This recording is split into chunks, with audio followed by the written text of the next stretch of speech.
is your home, Mualani. Paimon can't wait to have a look around.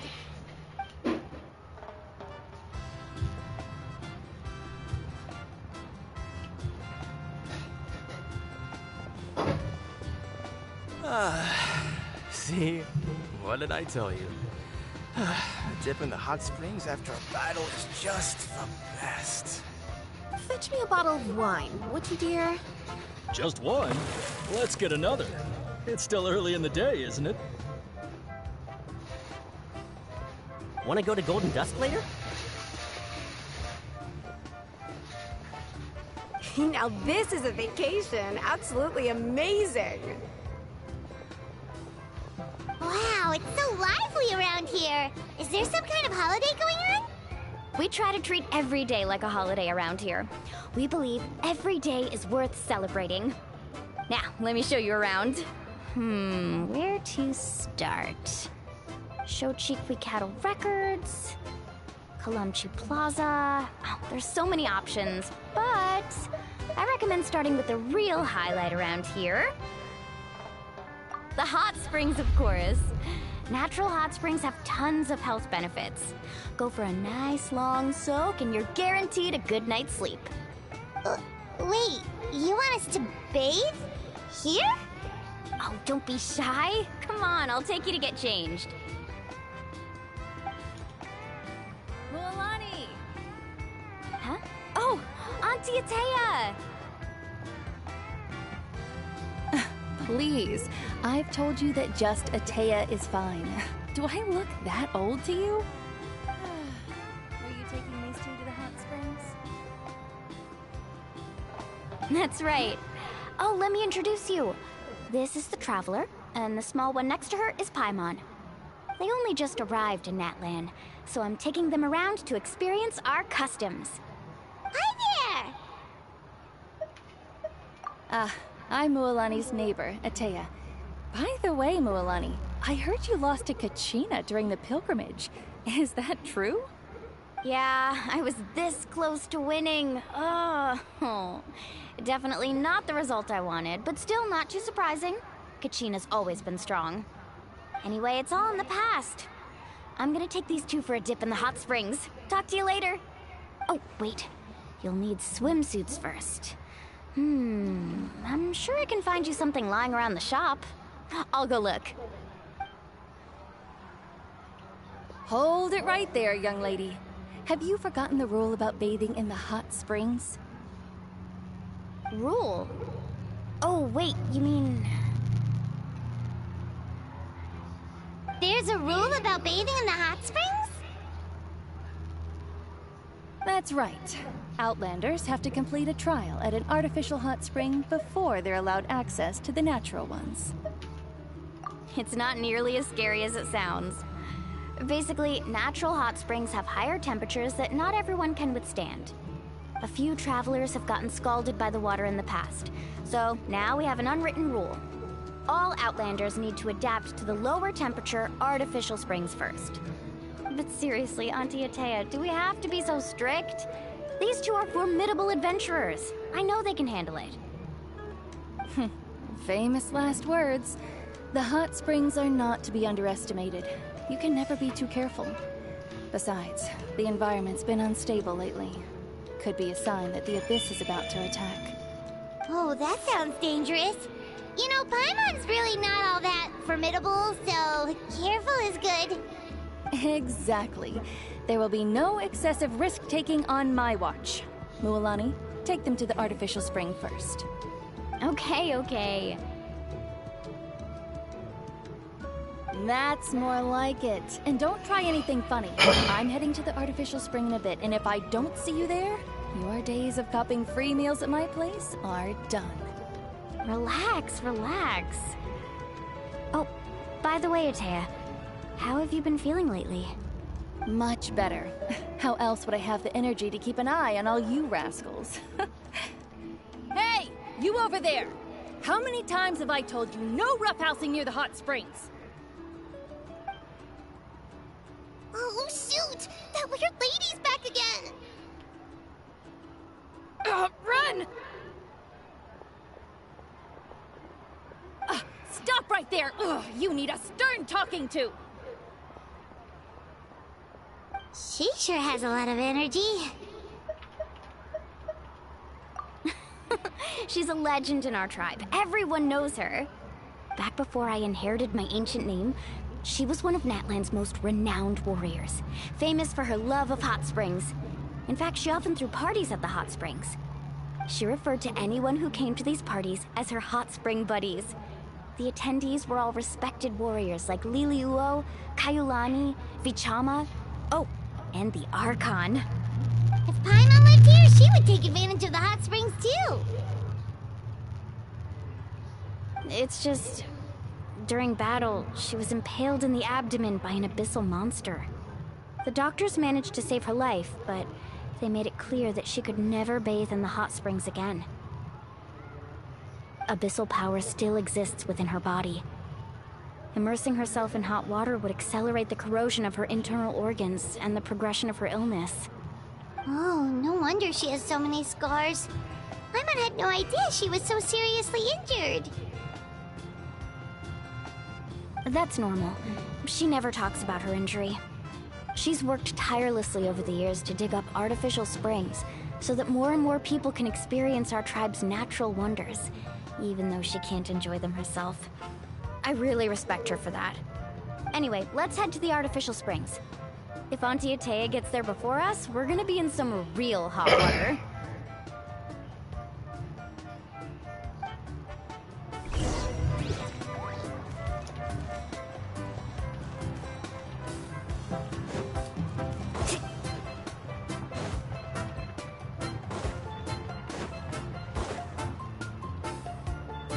Oh, I see.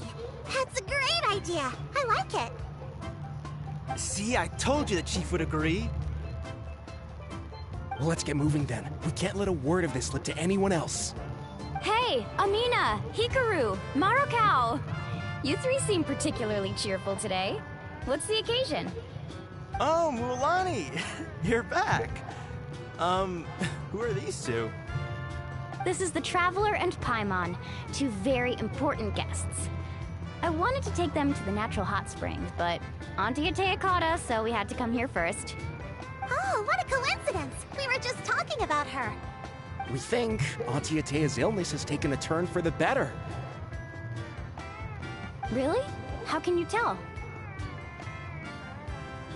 Okay, so while you've been busy with the pilgrimage, we noticed that she's been visiting the hot springs alone at night. Specifically, the hot springs in the cave to the north of our settlement. I'm sure you know the one. Apparently, she used to go there a lot before they became abandoned for some reason. She could never come into contact with hot water before, and now she's visiting the hot springs every night. I mean, it's pretty obvious what that means, right? Yeah, so we got to thinking, what if we renovated the abandoned spring behind her back, then threw her a huge surprise party? Chief Amina thinks it's a great idea too. So, you want in? Of course! How could you even think of pulling this off without me?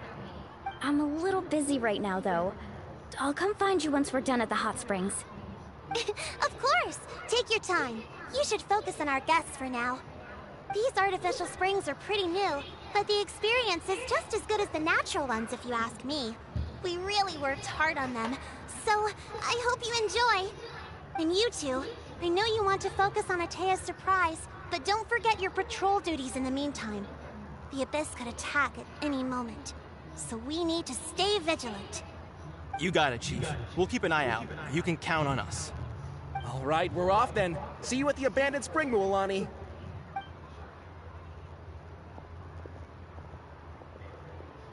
I'm also gonna head out. Have fun!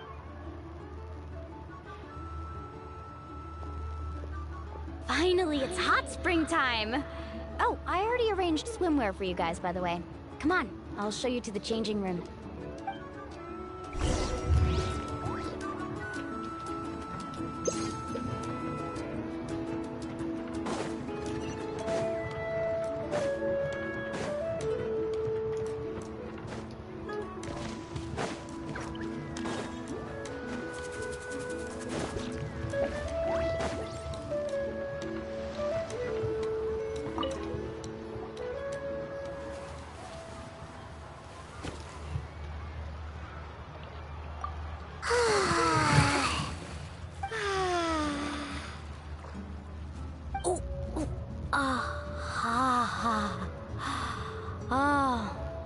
So, what do you think?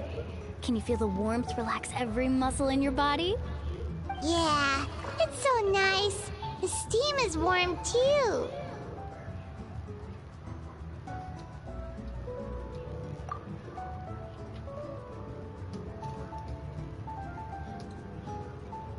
The first time I came to the hot springs, there was no calming effect whatsoever. I was such a little ball of energy, the moment my parents looked away, I ran off to the high temperature pools.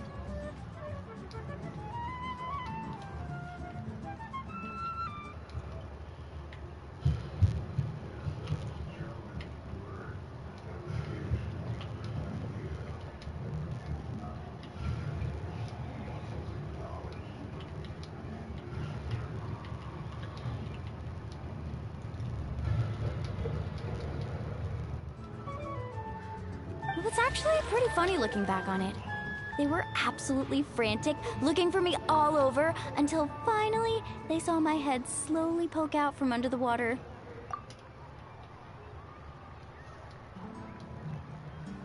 I was too young to remember the whole ordeal, but my parents told me all about it. A natural-born swimmer, my mother called me. Just like her, I taught myself how to dive underwater the first time I ever went swimming.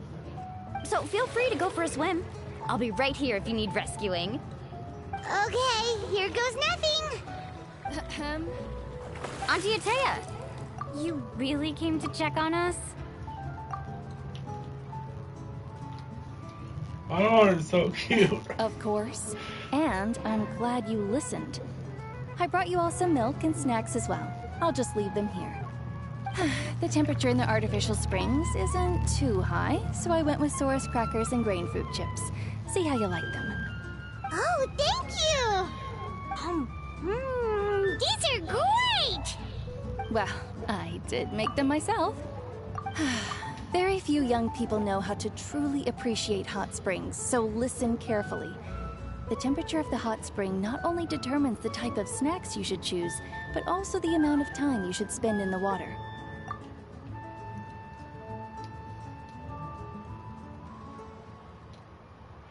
To bathe in a hot spring is to completely empty your mind. As such, swimming around the pool is incredibly disruptive and impolite, and something you should absolutely not learn from Mualani. Hey! All right, looks like you were able to adapt to the temperature, no problem. You should be able to switch to the natural springs then. Well, I've got to get going.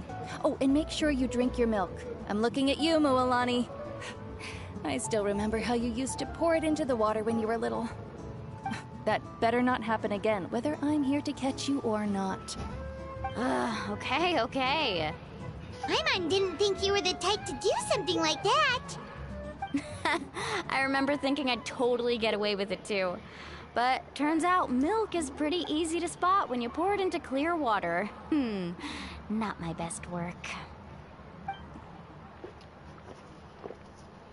Some people get dizzy if they stay in here too long. You guys all right? It is I'm now 4 fine, p.m. just a bit stuffed. Looks like you two are naturals.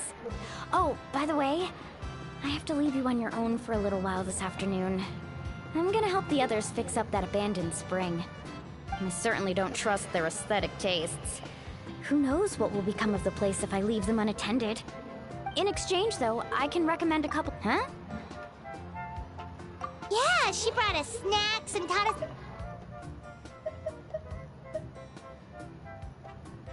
In exchange, though, I can recommend a couple of shops that are worth a visit. Huh?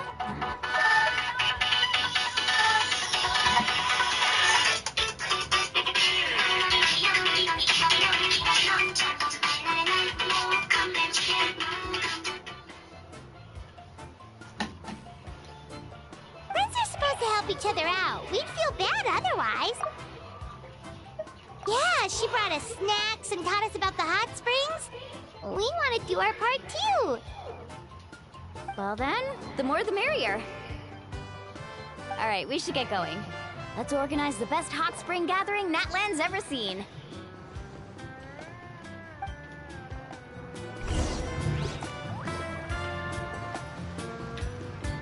go.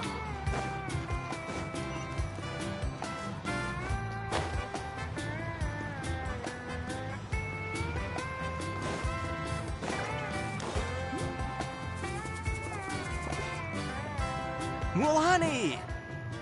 Wait, you brought our guests too? We're here to help! But you're important guests. We can't put you to work. All right. Stop trying to out-polite each other, would you? The sooner we get this party started, the sooner we get to enjoy the real party. Now, where to start? Looks like the water outlet is blocked pretty bad. We'll need to dig under it. Ooh, those boxes in the corner need to be thrown out as well. Oh, they're moldy as all get out. Ugh. Also, someone needs to go out and get some cloth, wood, and decorations. Oh, and snacks too. I say we get enough for 20 or 30 people. Bulk purchases fetch the best prices after all. Oh, but don't just accept the first offer they give you. I'm not good at haggling. Why don't you go? Hey, I'm not any better, and I wouldn't even know what to buy. How about we handle things here while you three deal with the shopping? Yeah, that works too. I can introduce you to all the shops while we're at it. All right, let's meet back here later.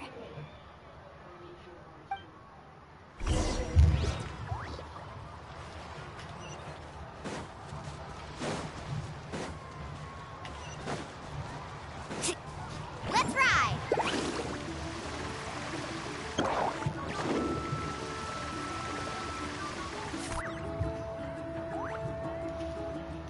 Hey there, Yellowpath. Hope business has been going well.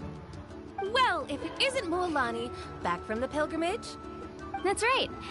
Didn't make the cut this year, though. Well, it wouldn't be a competition if everyone got to win. So, what'll it be today? Here, it's all on the list. Quite a sizable order, as you can see. So, can we expect a discount? Wow, that is a large order. What's it all for? A party? That's right. Keep this between us for now, but we're throwing a hot spring party for Auntie Atea. Wait, you're saying she can go in the hot springs again? That's great news! How about this? You can have the decorations on the house, and I'll give you 20% off the cloth and wood. Come on, I know you can sweeten the deal. That pile of wood's been sitting there since I left for the pilgrimage. At this rate, you need to get rid of it or it's gonna go moldy. All right. Such a handful. Just give me a moment while I pack all this up for you. Wow, that was amazing, Mualani! All in a day's work. By the way, Yellowpath, are these 2 stones for sale? Interested? They won't come cheap. I'm not planning to haggle this time, I promise. Package them separately, would you? Nope.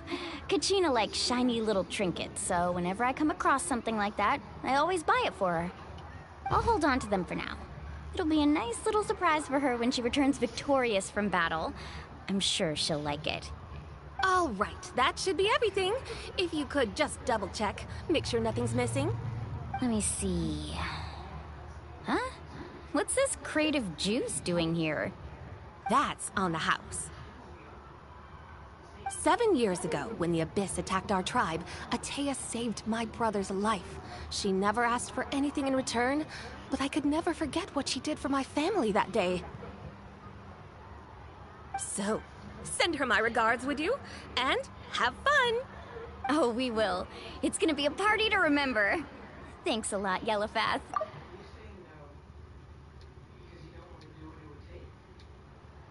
Well, that's our shopping done.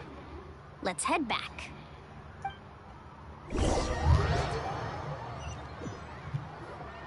We're back! How's everything going? Wow, this place cleaned up nice. You got the water unblocked too. Huh, good work. I would hope so. We spent all day clearing out debris from the bottom of the spring. Did you guys get everything? Oh, we brought back tons of stuff! We set it down near the cave entrance. All right then, roll up your sleeves, everyone, and let's get back to work. Actually, why don't you two take a break? I'll handle it from here. So, I was brainstorming on the way over, and I'm thinking we could draw something on the wall over here, and the snacks and drinks can go over there.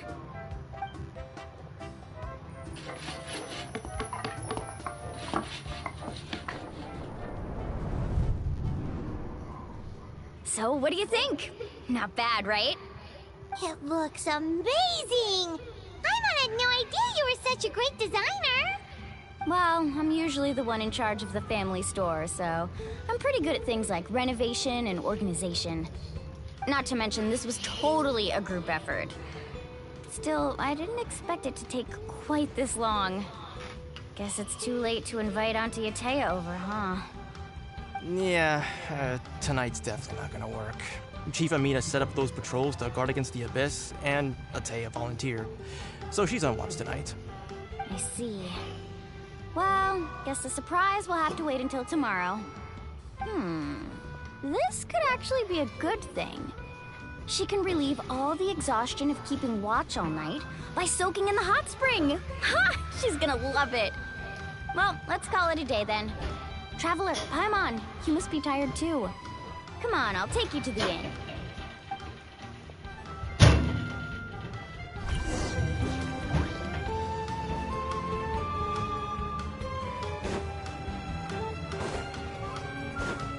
Need a surfboard?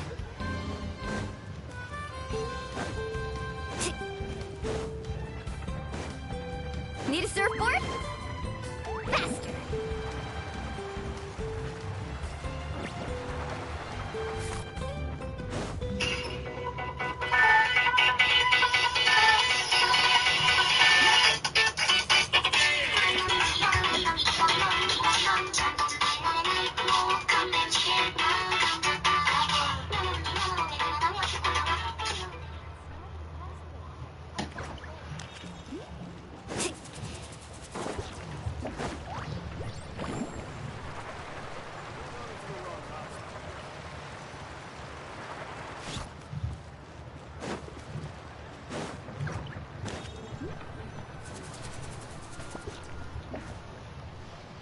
All right, this is it.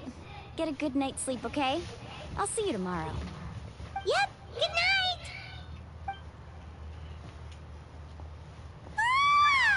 Paimon's exhausted. We really went all over the place today, didn't we? Anyway, we need to be well rested for the party tomorrow, so let's head inside.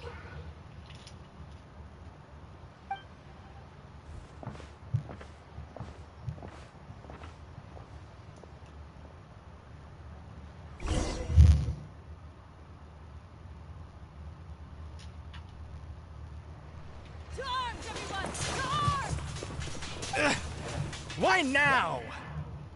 Huh? What's with all the noise? Traveler, Paimon, wake up! Mualani? What's going on? Where did all these monsters come from? It's the Abyss.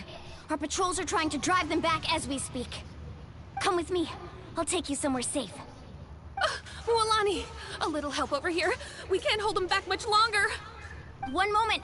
I'll be right there. Couldn't have said it better myself. Hang in there. We're here to help.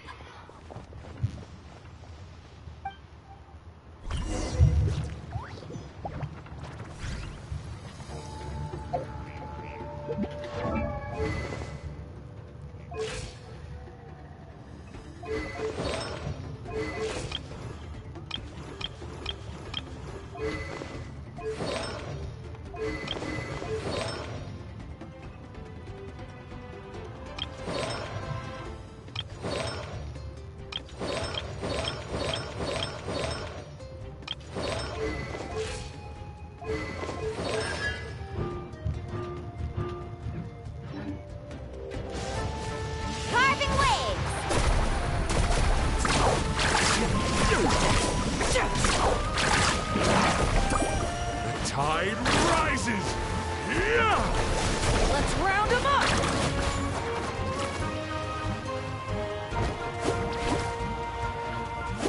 Need a surfboard? Off we go.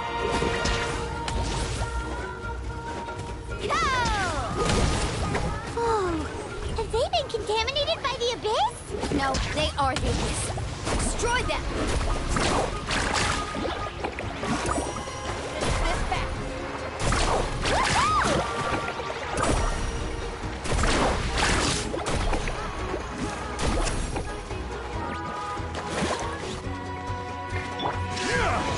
This way, Perlulu. Jumpy, jumpy. Thank you. I'm alright. Go help the others.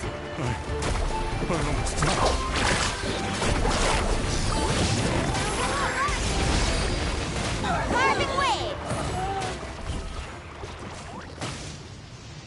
We've cleared out most of the monsters over here. Thanks for your help. It would have taken me ages on my own. Looks like we're still in for a long night, though.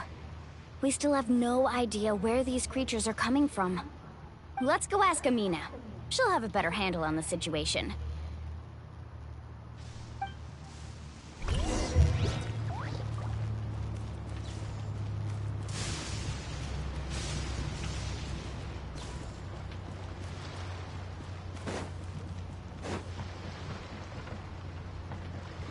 Need a surfboard faster!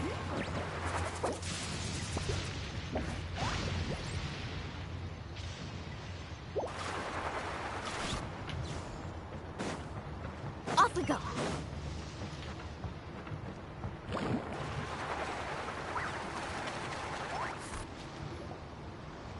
Amina! Oh, it's you three. Thank you for helping clear out those monsters. We were prepared for an attack, but we didn't have enough people to prevent them from breaking through our defenses. No casualties so far, though. Where'd they come from this time? The east side. We've pinpointed the position of an abyssal pylon, but we don't have enough manpower to take it down. An abyssal pylon? What's that? A kind of gate created by the Abyss. One that allows monsters from the Night Kingdom to enter the physical world. The only way to end the attack is to destroy the pylon as soon as possible. Otherwise, the endless hordes of monsters will exhaust our defenses. Exactly. That's what I'm most concerned about. Their numbers suggest there might even be multiple pylons in the area. We're searching for them as we speak. Alright, we'll go seal off the one to the east. Traveler, Paimon, can I count on your help again? Of course! We can't just sit back and do nothing! On behalf of the people of the Springs, you have my thanks. We're counting on you. Let's go. There's no time to lose. Take care, Amina.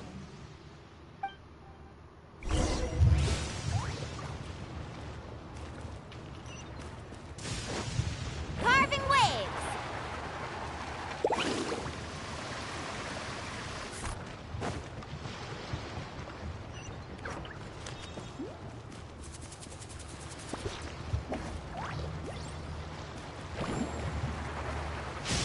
Need a surfboard?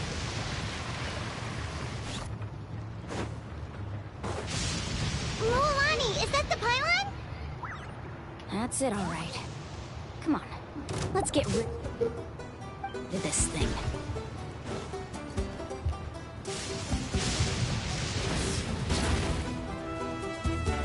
Faster! Surf's up!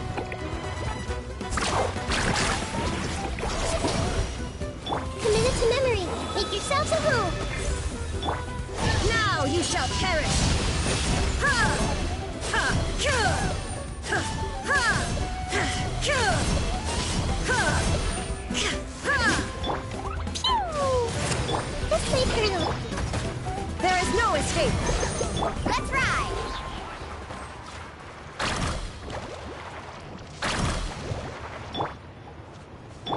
Boing, boing, boom! Yeah, yeah, yeah, yeah. Yeah. Ah! Sparks and flash! Pew!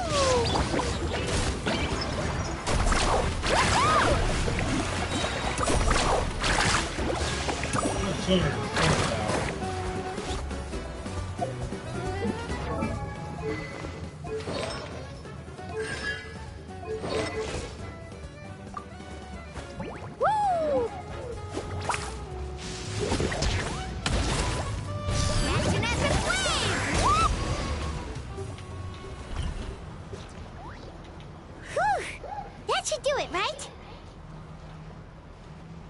I don't see any more monsters, so... looks like we're in the clear. Do these attacks happen a lot? Must be hard on your tribe. Yeah, it makes things hard sometimes, but... that's how our ancestors have always lived. Besides, the Abyss doesn't care how difficult our lives are. Fighting back is the only option. Come on, we should head back. Huh? What are you looking at? Is there something over there? You're right. Mualani, look! They're coming from that direction! Wait, that area looks kind of familiar. What? How unlucky can we get? We just finished the renovations. We probably don't have any reinforcements over there, so it's up to us. Let's move! Huh? Seems like the monsters are decreasing in number. Come on, everyone, keep it up!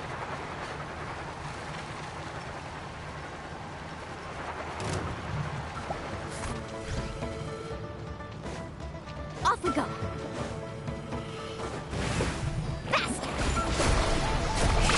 Amazing!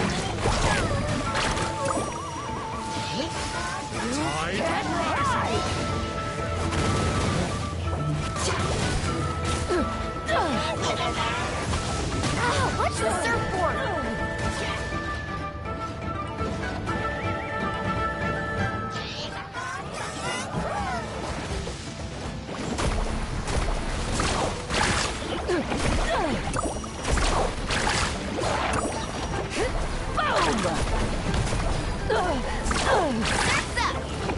Tide rises! Commit to memory.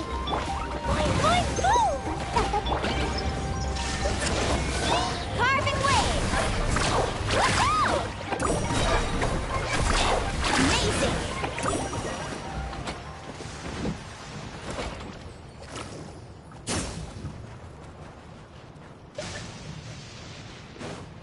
Need a surfboard? Off we go.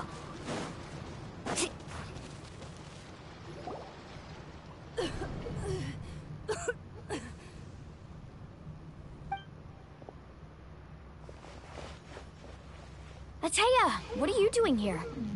Where's the pylon? Where do you think? If I'm here, means that thing is long gone. I was in a hurry, so it's not my best work. You should check if all the important stuff is still here. Stop talking for now. That wound looks bad. The abyssal power is corroding your body. Is this the right area? Hello? Anyone there?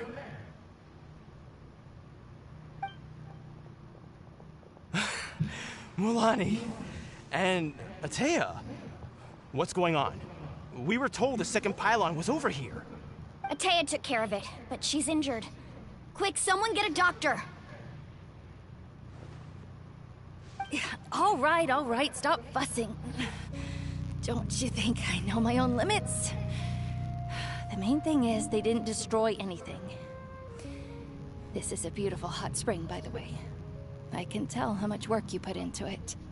Wait, no! This was meant to be a surprise. For me, right? I know. Ataya!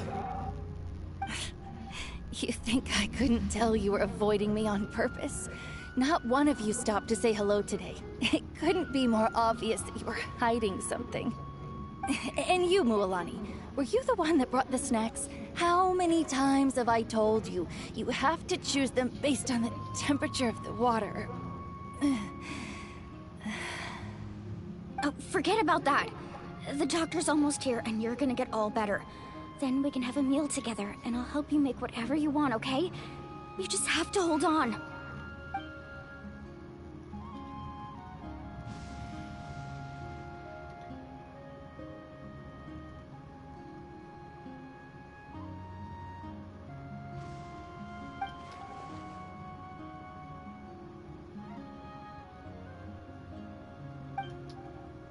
The impurities and the elemental energy we embody repel each other.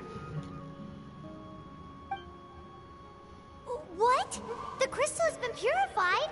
When? The anguish he feels has brought him to tears.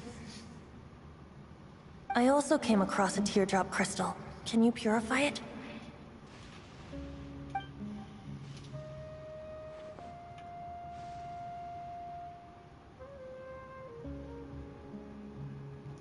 Atea! Atea! Wait, what do you mean?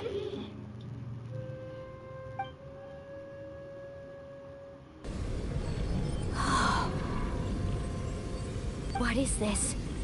Some sort of purification? The abyssal power, it's being cleansed away! How can that be? I never knew that was even possible.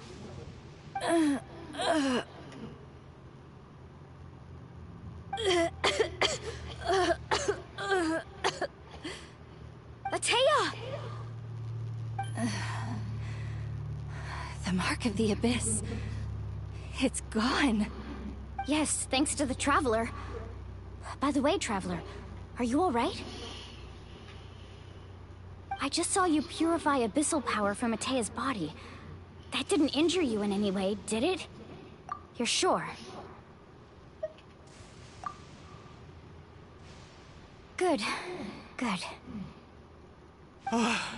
Thank goodness. You scared us all half to death just now.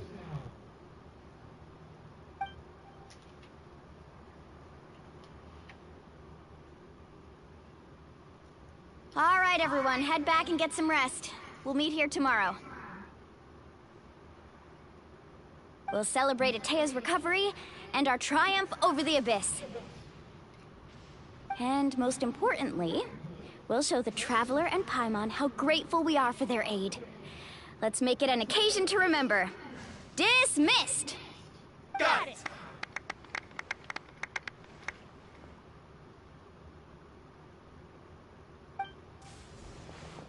Got any other secret powers I should know about? But seriously, you really came through for us tonight, so thank you. Paimon almost forgot you had that ability. You used it back in Mondstadt to cleanse Dvalin's tears, didn't you? That was some quick thinking, Traveler. Huh? You look like something's bothering you. What's wrong?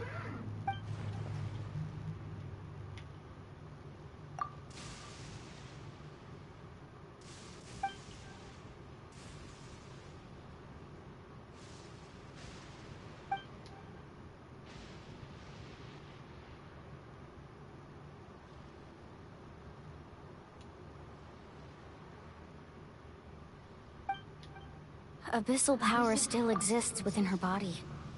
Immersing herself in hot water would accelerate the corrosion of her internal organs and the progression of her illness. We think Auntie Atea's illness has taken a turn for the better. She could never come into contact with hot water before, and now she's visiting the hot springs every night. I mean, it's pretty obvious what that means, right?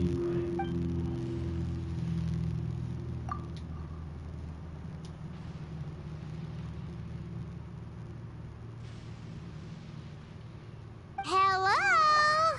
Traveler? Maybe you can zone out some other time because Paimon can barely keep her eyes open. Let's head back for now.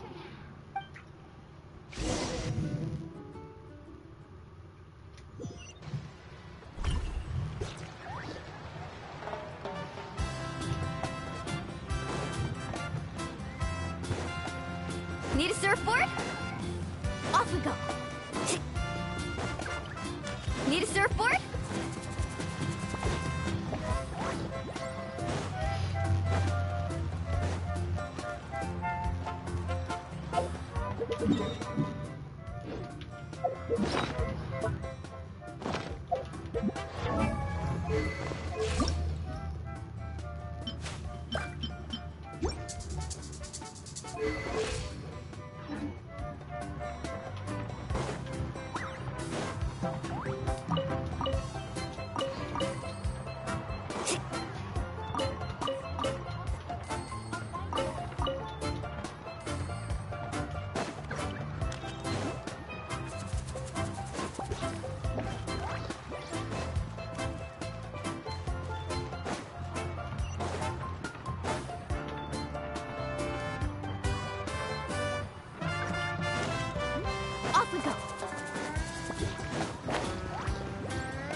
Not interested in hanging out with the other kids?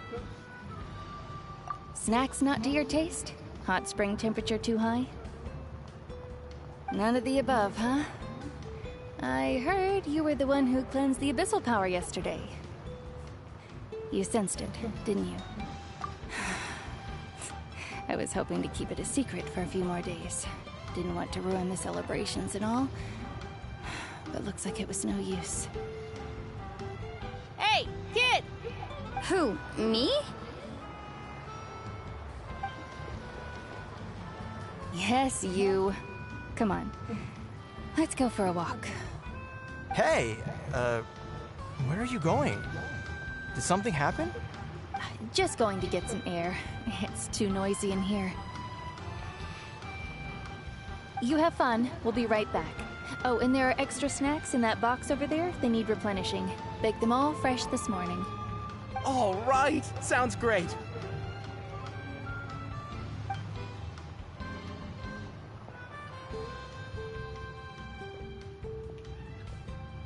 Mualani. Yeah? You've gotten so tall. You know that. Feels like just yesterday you were that rambunctious kid causing trouble all around the hot springs. It's like all that time passed in the blink of an eye. Tell me, how are your parents? They're away on business. Seriously, Atea, what's going on? You're acting strange. Traveler, did something happen? Both of you seem a little off today.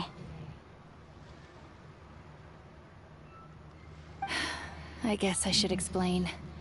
I wasn't visiting the hot springs because I was getting better. And that pylon yesterday, I didn't go face it by myself because I was reckless or too anxious to wait for reinforcements. It's because my body isn't going to last much longer. Your friend saved my life in that cave, and because of that, I got to enjoy this celebration with you all. But I'm just a few days shy of the end. The hot springs, I'm just trying to enjoy them for as long as I have left. Oh. Mualani? That better not happen again, whether I'm here to catch you or not. That's what you said back at the artificial spring. I had a bad feeling then, but I didn't want it to be true. I wanted to believe you were actually recovering. You want to know something? Recovery, death, to me, the two aren't all that different. Both are worth celebrating. You've never been resurrected, so you might not understand. But Death and I, we're old pals by now. There's nothing sad about being reunited with an old friend. I lived with regret for a long time. Regret that my illness meant I could no longer take to the front lines, especially as our nation slid deeper into crisis. But yesterday, I was finally able to let go of that regret. Not only because I found the strength to fight the abyss, even at the end of my life, but because I got to see you in action, Mualani. Seeing you out there, it made me realize that I don't need to worry about our tribe or our nation's future. You have the capacity to bring us all together. Even if I was never injured, old age would still take me one day.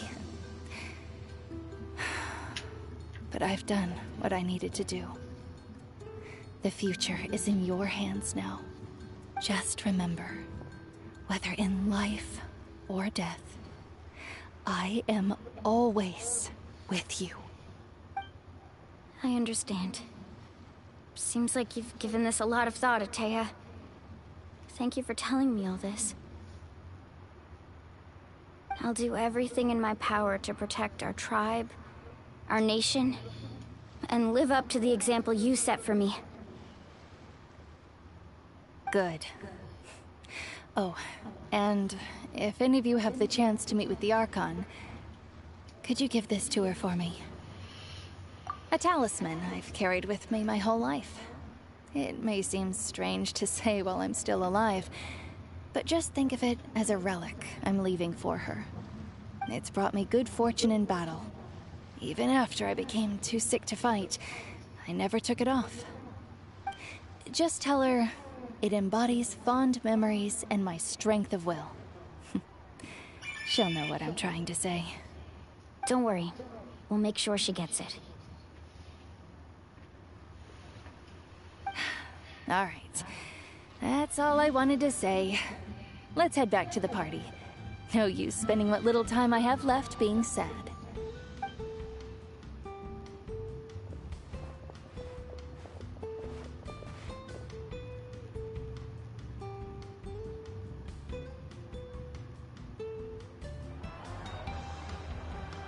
Traveler, Atea, Mualani! If you don't hurry up, there won't be any snacks left! Excuse me, what did I say about bathing in the hot springs on a full stomach?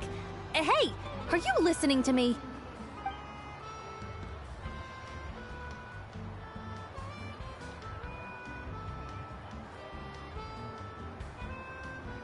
Life is a journey in which there's no turning back. So forge ahead and don't hold back. Yes.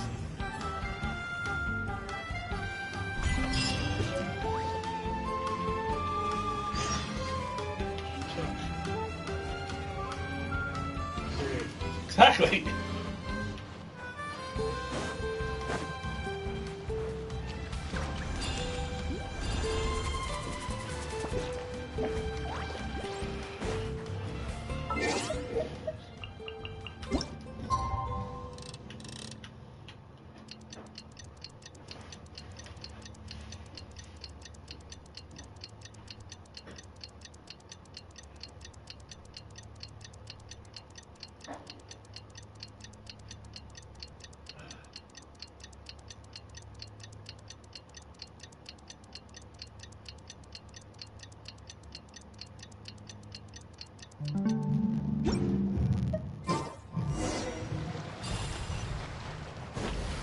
Need a surfboard? Paimon feels like a whole new Paimon after those 2 days in the hot springs. The abyss kind of threw a wrench in our relaxation, though. Still, spending time here really has felt like a vacation. Oh, I did my laundry. Dad. I did my laundry.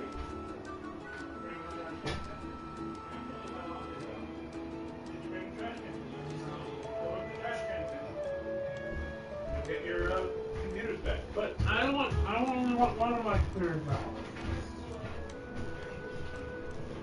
I don't care. You can have as many computers back as you want. You can bring the trash can. If you can do it, you want. Did you eat anything yesterday?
trash out.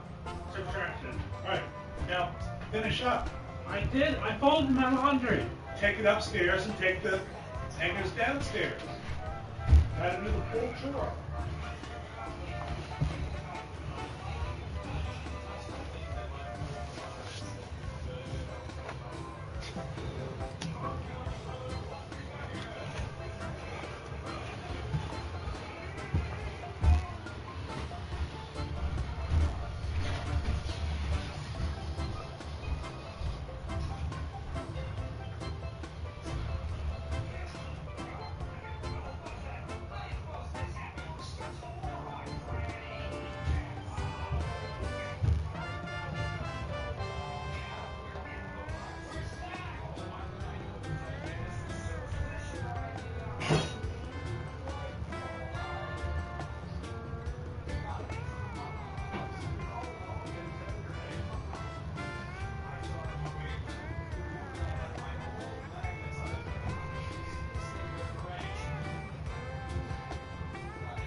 Hey, what was that note that was attached to the railing?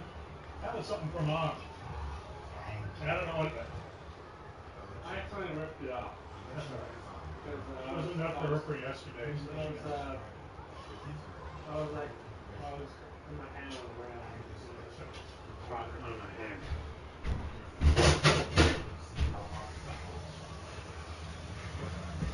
Hey, take the hangers down. I'm doing that right now.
Not hard to do your chores.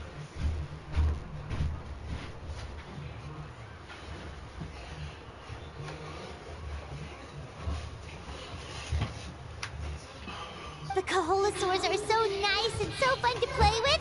Their bellies are super bouncy. Oh, and Atea's snacks were so delicious. She gave Paimon some for the road just this morning, actually.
Some kids who got caught throwing stones in the hot springs, so not much has changed since we first met her.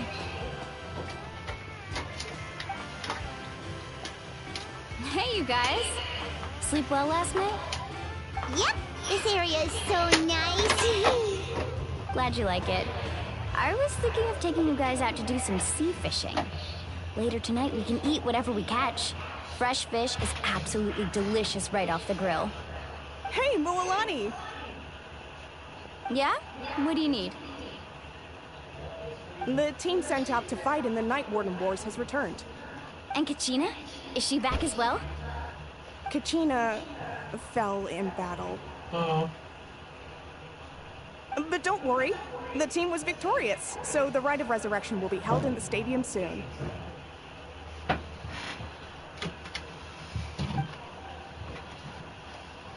That's a relief.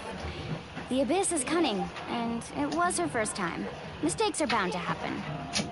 Exactly. She deserves to hold her head up high. All right, thanks for letting me know. We'll head out in a bit. Jeez, she sounded a little anxious there. Had me thinking it was bad news for a moment. Mualani, you said the Abyss was cunning just now, but it seems like the Abyss just wants to destroy everything. Like, think about all those monsters that attacked your tribe. If there really was some sort of cunning plan, wouldn't it make more sense to send them to attack Kachina and her small team? Not that Paimon wants them to be in any more danger, it's just... Relax, I get it. The Abyss is difficult to understand, that's for sure. At a glance, it certainly seems like the only goal is total destruction. The Abyss isn't a living entity after all, so what capacity for logic or planning could it possibly possess? But through our long history of fighting the Abyss, we've realized things aren't quite so simple. 500 years ago, the Abyss invaded Teyvat. You know about that, right?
That's right.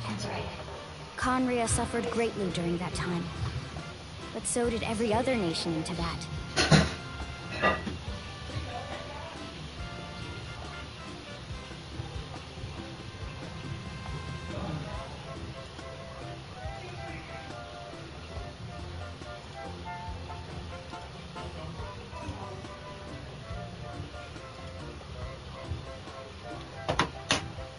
And Natlan was the worst affected of all. It took the combined efforts of the then Pyro Archon and heroes from every tribe to finally repel the Abyss. Even so, the effects of the invasion lingered for hundreds of years, only able to be reversed little by little. Our tribe's waters were contaminated. The Children of Echo's territory was overrun by dangerous sludge surging from underground. Unrelenting black winds tore across the lands of the Flower Feather clan. It was like each disaster was designed for a specific tribe.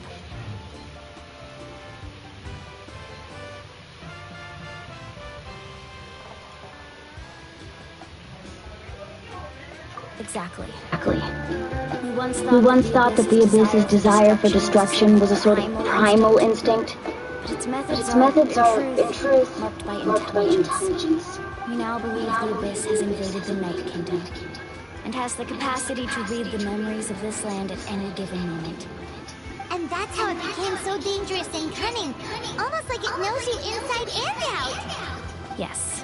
And that's why we've been unable to fully eradicate it, even after all this time. Luckily, the problems left behind by the Abyss have been successfully addressed by the various Pyro Archons we've had over the years. Now every tribe is prospering and things are looking up. I mean, just look at what we managed to do a few days ago. We totally fought them off.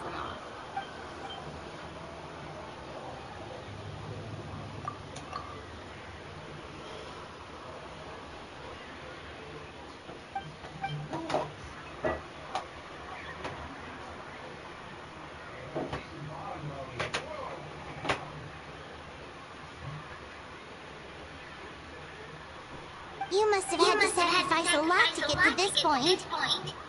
Every battle, every sacrifice is in pursuit of a future where we get to stop fighting. Responsibility, duty, unavoidable burden. Everyone in Natlan views the war differently. But I believe we will be rid of the Abyss one day. And the efforts of all who fought against them will become a story for the ages. To think that my name could survive in ballads passed down to future generations, it's kind of romantic. Everyone has something that drives them forward, you know?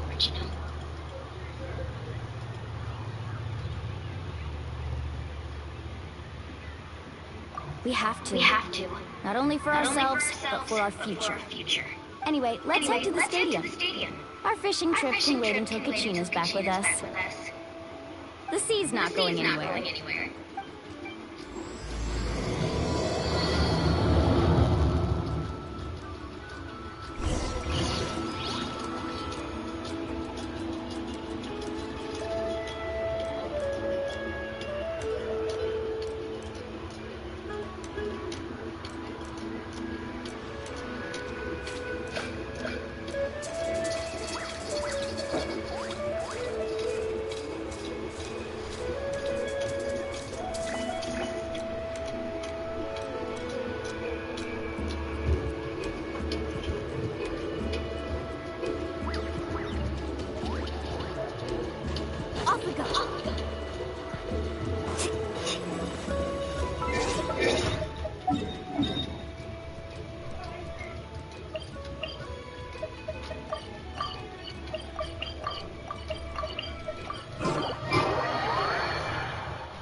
Of course.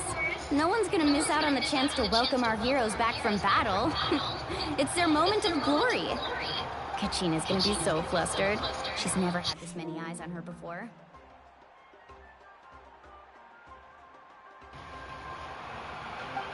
Yeah, she doesn't seem like the kind of person who likes being the center of attention. Looks like I'm just in time. Kinich, you're here! Yeah, a commission ran longer than expected, but I made it. I heard about the incident with your tribe, Mualani. Is everyone alright? Yeah, it's all taken care of. Our new friend here's got some tricks up her sleeve, by the way. She's just as strong as Kachina made her out to be.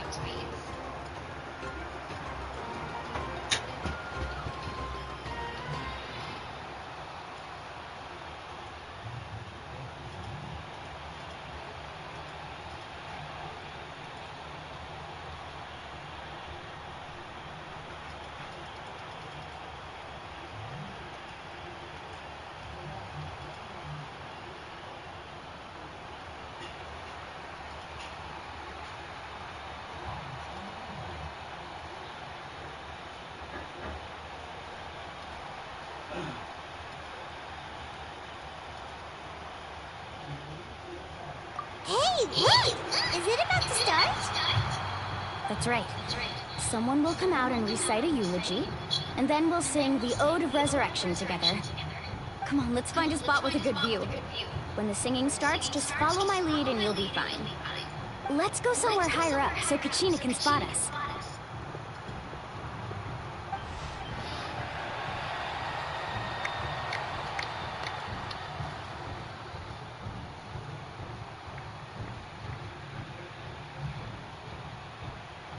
Warriors of Netland, heed the call of life.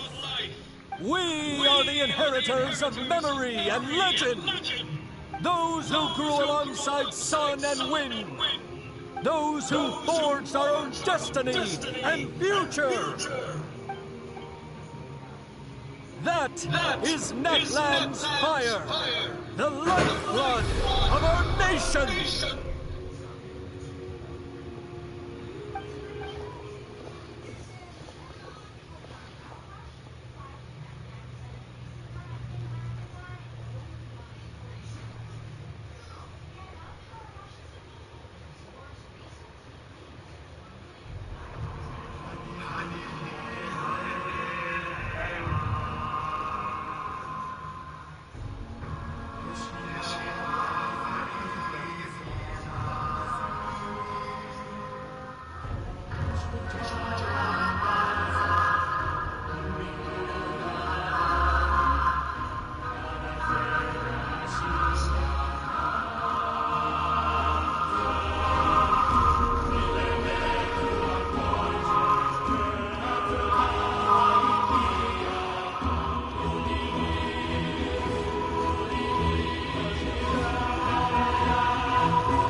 I could not find Kachina within the Night Kingdom, or locate her ancient name.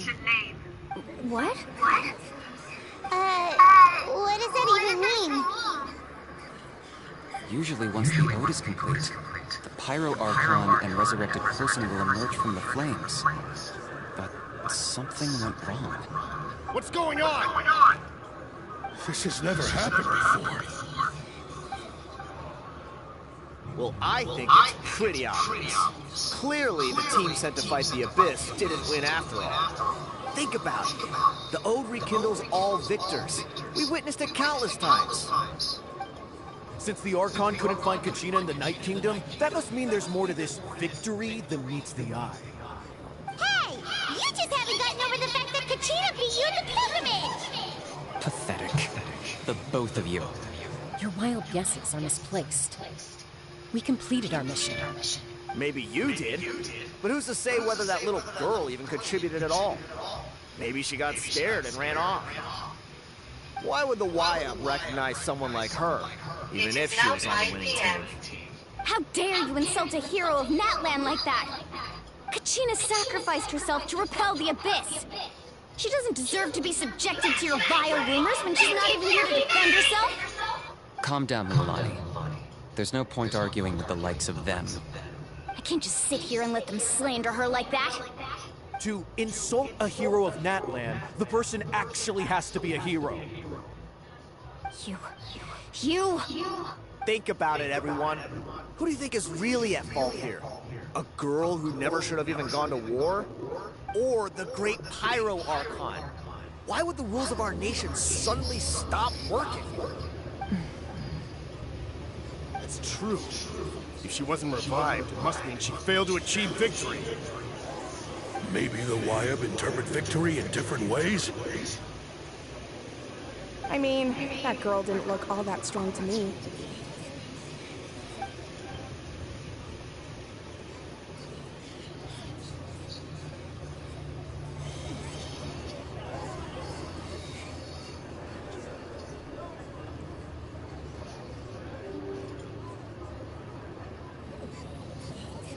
Kachina wouldn't have run! That's not like her at all! No, she's been waiting for this moment for too long. No matter how daunting the situation, no matter how scared she might feel, she's always the first person to stand up and face it head on. We don't even know what happened. So don't you dare try to use this as an excuse to vent your anger or slander her reputation. Fine. We'll find out what happens soon enough. Then, we'll see who truly deserves glory. That's enough.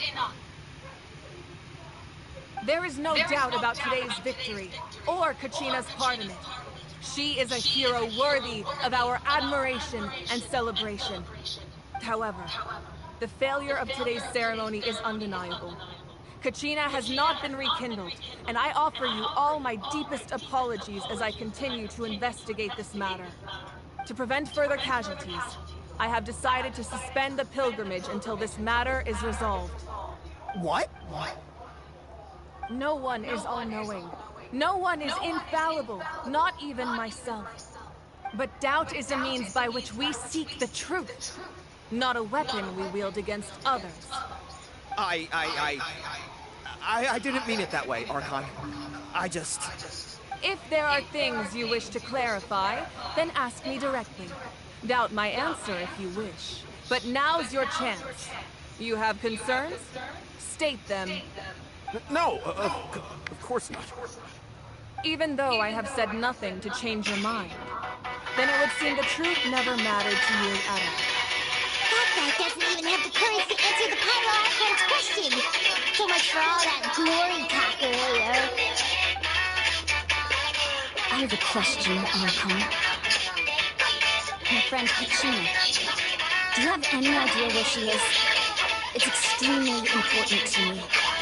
I know you said you were investigating the situation, but I'm sorry, that's not enough. I've already shared everything I know. If you want to learn the truth and rescue your friend sooner, you should join the investigation. So, what do you say? Of course I'll join. In that case, come see me in the speaker's chamber. We should join them. Oh, and if it's not too much trouble, could you drop by as well, Traveler? I'd like to have a chat. Rest assured, everyone, I'll keep the tribal chiefs informed on the progress of the investigation. Once again, I apologize for the outcome of this ceremony. If there are no further questions, let's part for now. Did she just ask us to come along? I believe she did. Let's go. I'd like to know what's going on myself.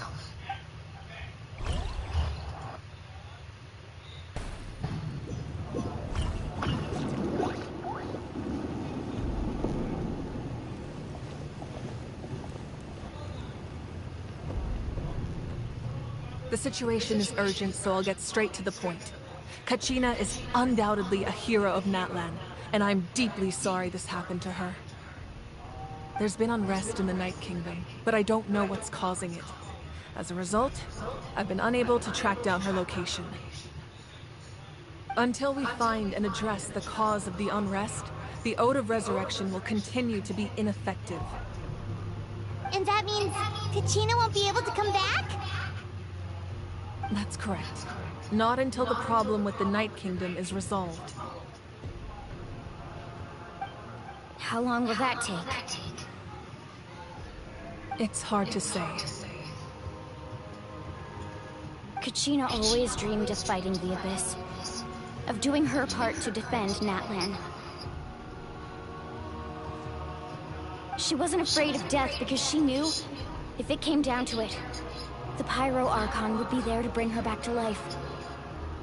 Whenever we sat down together, exhausted from training, she would always hum the Ode of Resurrection. She was supposed to come back to us. We were supposed to hug her and celebrate with her and share her joy. We supported her every step of the way, but what are we supposed to do now? Sit peacefully and wait for her return? Lose ourselves in grief over her death? Tell me, are we her friends? Or her murderers? That's not fair, Mualani. It's all right. I understand your rage and your grief. Kachina's life means a great deal to me, Mualani. Believe me, I want to bring her back as soon as possible. I would give you that peace of mind if I could. But please, hear what I have to say so I can at least give you a broader picture of the issue we are now facing. Considering the recent attack on your tribe, I believe the Abyss has found a new means of undermining the rules of our nation. You mean... The Sacred Flame. The foundation of our resistance against the Abyss. If we continue to hold the pilgrimage and send teams to fight the Abyss, there will likely be more casualties. But if we stop altogether, the Sacred Flame will only grow weaker. The Abyss will scale up their attacks, and the tragedy we saw with the people of the Springs will only be the first of many. If we compare the two choices, the former seems to be the lesser of two evils. Sorry, I know that may sound harsh, but I bear the name Malipo. Weighing the costs is my duty. The raw truth can be cruel. But we need to understand it if we want to approach this rationally. But what would you say, Mualani? This is personal for you. And unlike Kanich, I dare say it's not a simple case of weighing up which course of action is less painful, is it? No. I can't choose between them, and I don't want to. Saying that one is preferable over the other is disrespectful to the people who suffered. You're saying it doesn't matter whether I suspend the pilgrimage. The consequences will be equally painful. Yes. What happened to Kachina breaks my heart. But I couldn't bring myself to sacrifice other people for her sake. And that is the crux of the problem.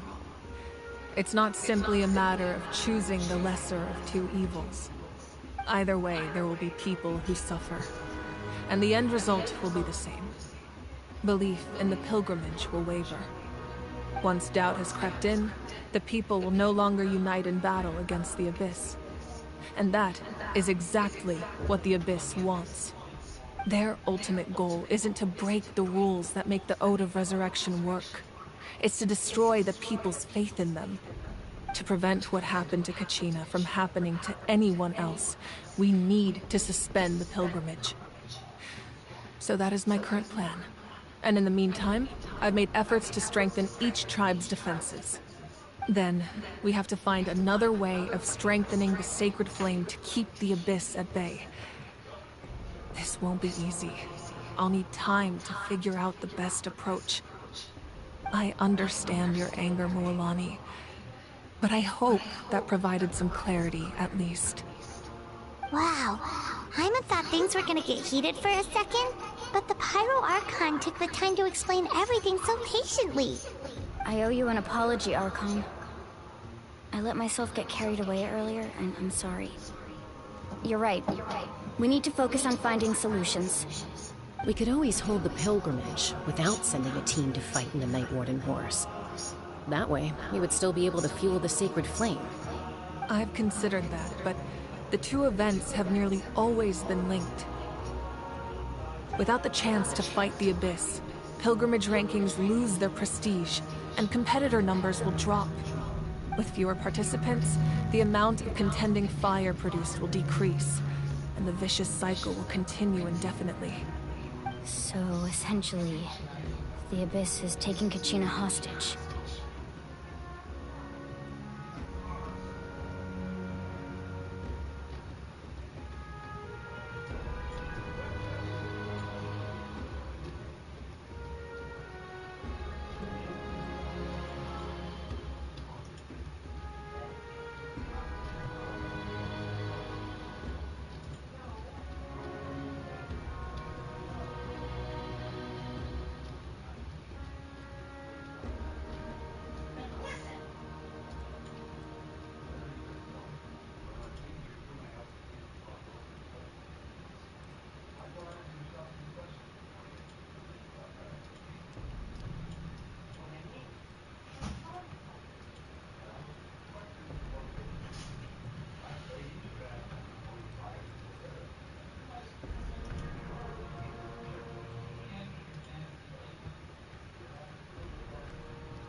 You've learned about the concept of ley lines during your travels, yes?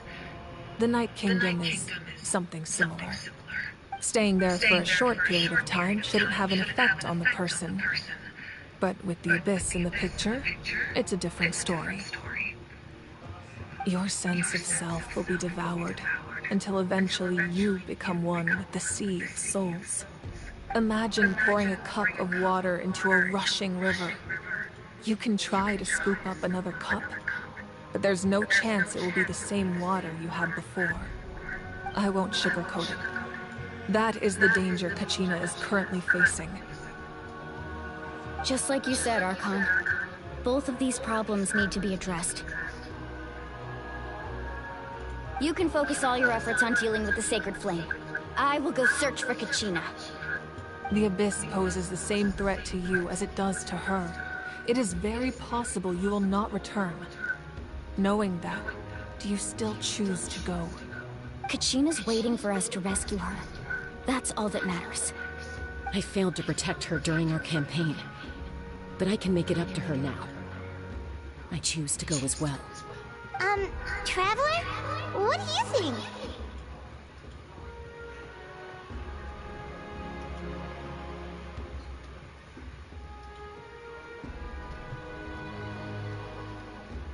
Understood.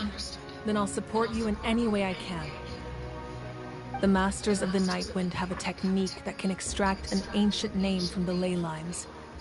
If we can find Kachina's ancient name, I can use the link between them to pinpoint her position within the Night Kingdom. Then comes the hard part.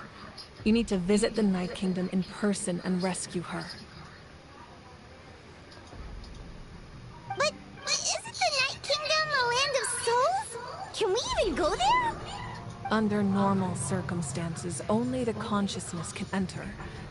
But there is a way to go there in person. However, know that the Night Kingdom will attempt to repel you, and the Abyss certainly won't leave you be. That's fine by me. Same here. Fighting the Abyss is nothing new for me.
Citlali of the Masters of the Nightwind once created an artifact that can be used to communicate with the Wyab. We call it the Spirit Speaker Stone. It was originally used as a ceremonial artifact wielded by the tribal chiefs. But that spiritual quality also means it can be used to search for an ancient name. That was the artifact I delivered to the Scions of the Canopy a few days ago. Didn't think I'd be hearing about it again so soon. Thank you so much for your help, everyone. Your thanks are unnecessary. I will offer you whatever aid I can, but your fellowship and courage are what will truly decide the success of this operation. Besides, you're the ones helping me. I can only focus on one thing at a time, after all. Traveler, I certainly didn't expect our first conversation to be so serious. I've heard all about your accomplishments. Ever since you arrived, I've been hoping to meet you and offer you Natlan's highest level of hospitality. Why? Why? Is that not what happened in the other nations you visited?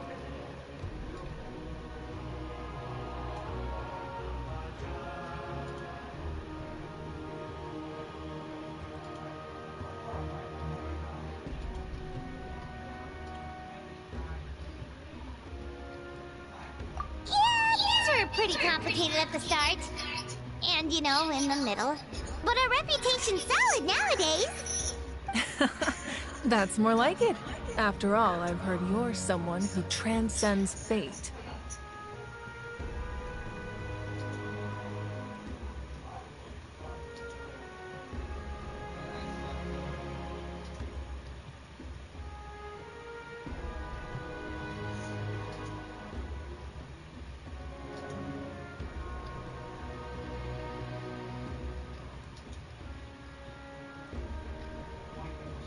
Perhaps even more than you can imagine.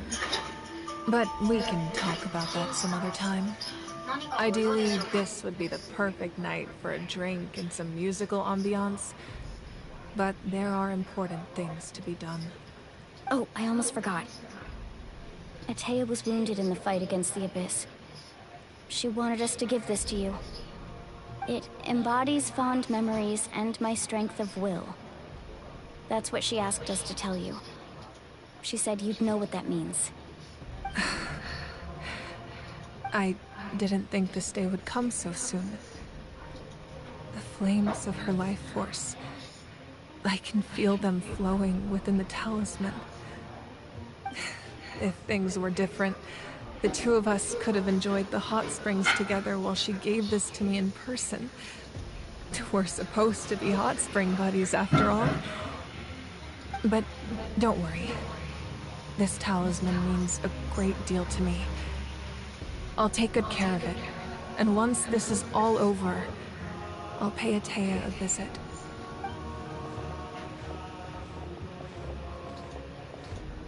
You said you didn't want to jeopardize the production of Contending Fire. But that's not at all why you decided to suspend the pilgrimage, is it? You're right.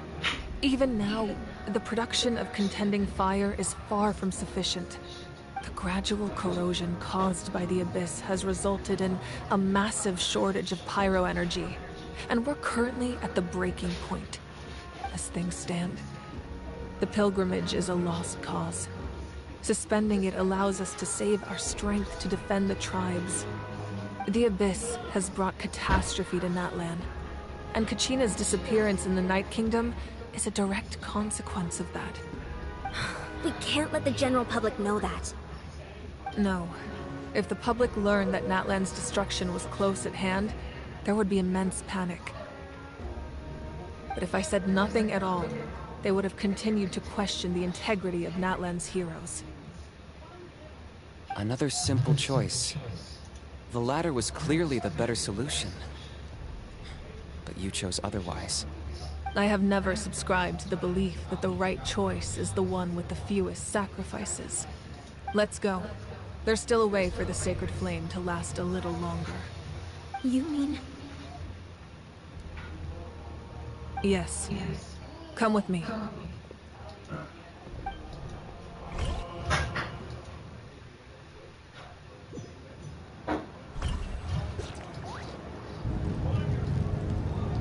The sacred flame must never go out. Not only does it strike fear in the abyss, but it's also the pillar of Natlan's stability. So until our heroes are ready, I will sacrifice my power to keep it burning. But that can only last so long. I think we should focus on the remaining ancient name bearers. Don't let desperation cloud your judgment. Those chosen by the Wyab have already embarked on their destined path. It is for them to decide how that journey ends, not us. All we can do is support them. Even so, for you to make this sacrifice, it's not right. If not me, then who? No other is capable of sustaining the sacred flame. I possess great strength, but I'm not above my people. This is part of my duty.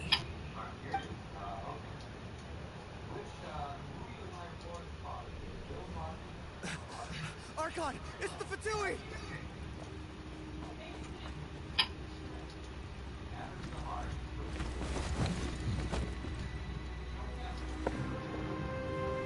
The Archon of Natlan. A force to be reckoned with. The secret of the ley lines is no secret to me. Long have they been destined for ruin. And since the oath made 5 centuries ago remains unfulfilled, what use is the Gnosis in your hands? I don't know what you mean. But it sounds like this is about more than the Tsaritsa. In times of crisis, someone must pick up the mantle of salvation. Your plan has reached an impasse, and now it falls to me to create new rules for Natlan. But before the dawn of a new age, the old must be destroyed.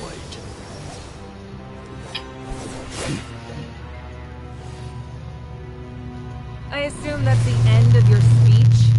Good. People like us. Let our blades do the talking!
Masters of the Night Wind. Send word. The captain and his followers must be apprehended.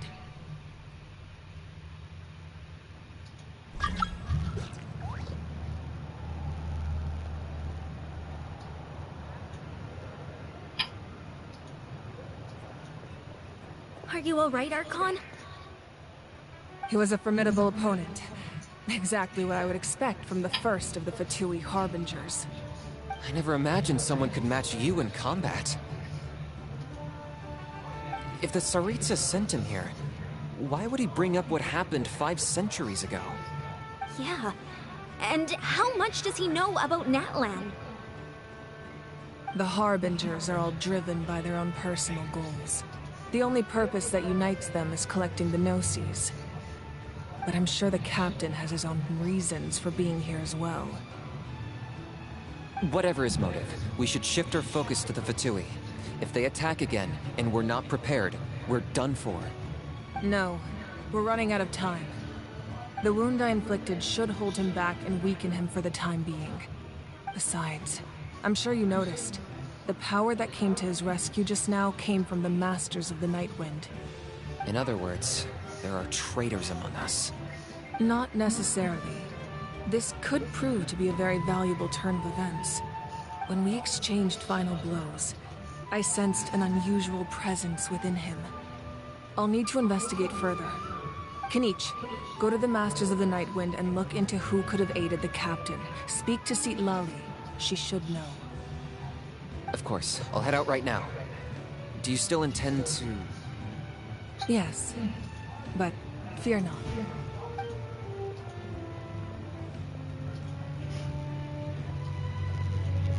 Natlan's strength has never rested solely in its Archon.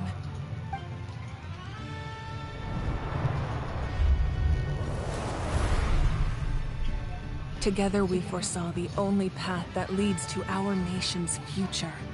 We must trust in that vision now.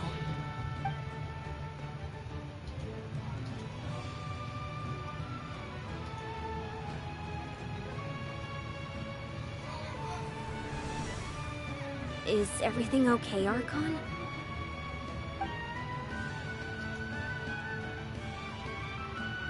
Completely fine.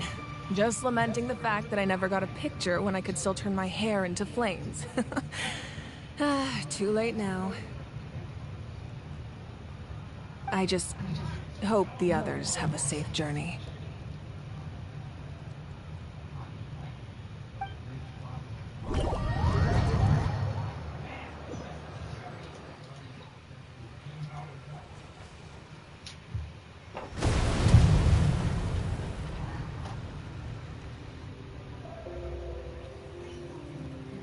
What's happening at the stadium? Did something explode? It feels like the Archon unleashed her power. She must be fighting a formidable opponent. Should we go back and check what's going on? Have faith in the Archon. She wouldn't lose in a one-on-one confrontation. Once we find Kachina's ancient name, we'll head right back. Okay, let's just keep climbing. I'm really nothing goes wrong.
Need a surfboard?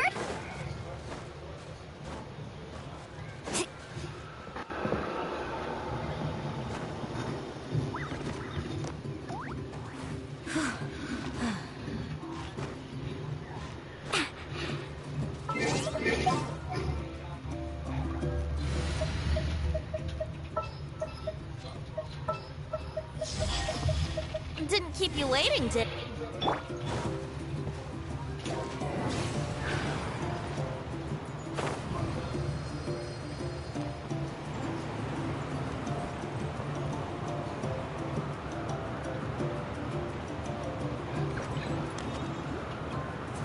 Yahoo! Yahoo!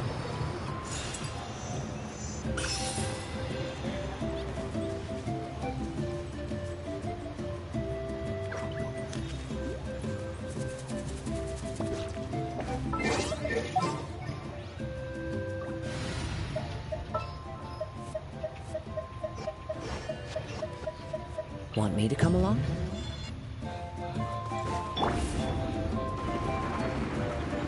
Aerial assault!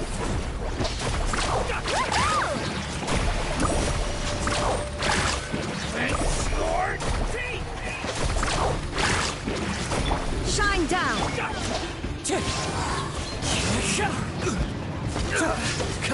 Let's ride!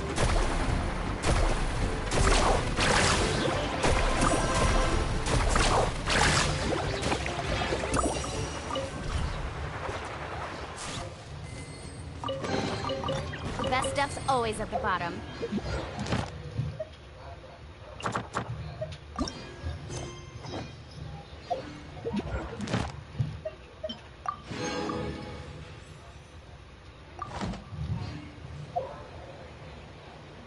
The most important.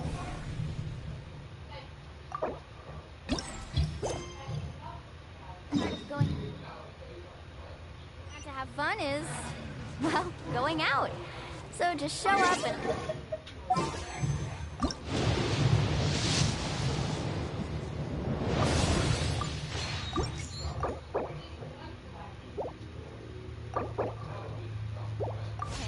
rest.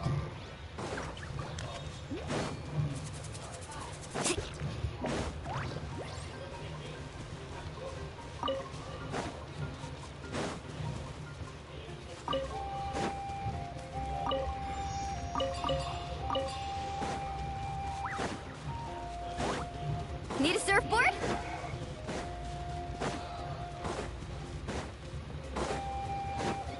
What's this? Show me your curve! Illusion shattered!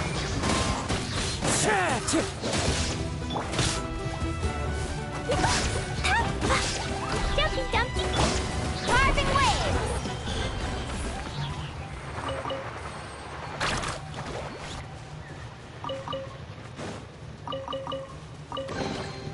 Oh no, I dropped it! Quick, pick it up! Hope I didn't just jinx us.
Off we go. Let's ride! That's Weiner, the tribal chief. Let's head over to him.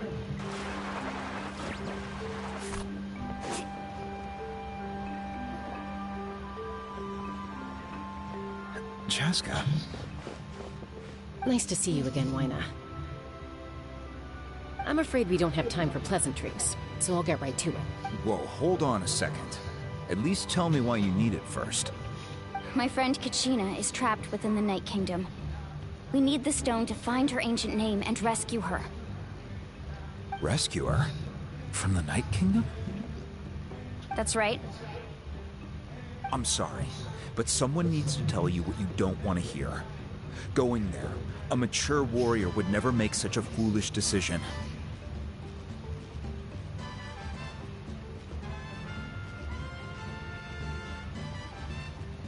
The nature of battle is unpredictable. You never know how it's going to end.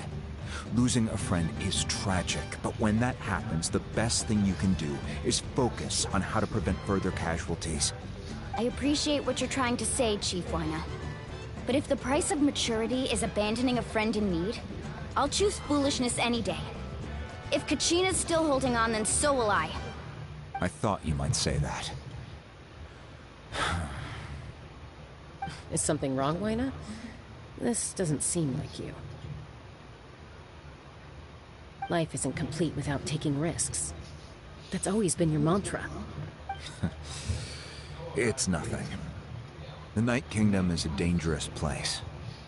Can't blame me for checking if you were up to the task.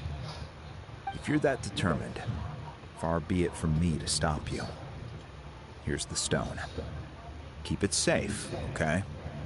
It's not like we have a spare. Thank you. Huh. Seems like you two go way back.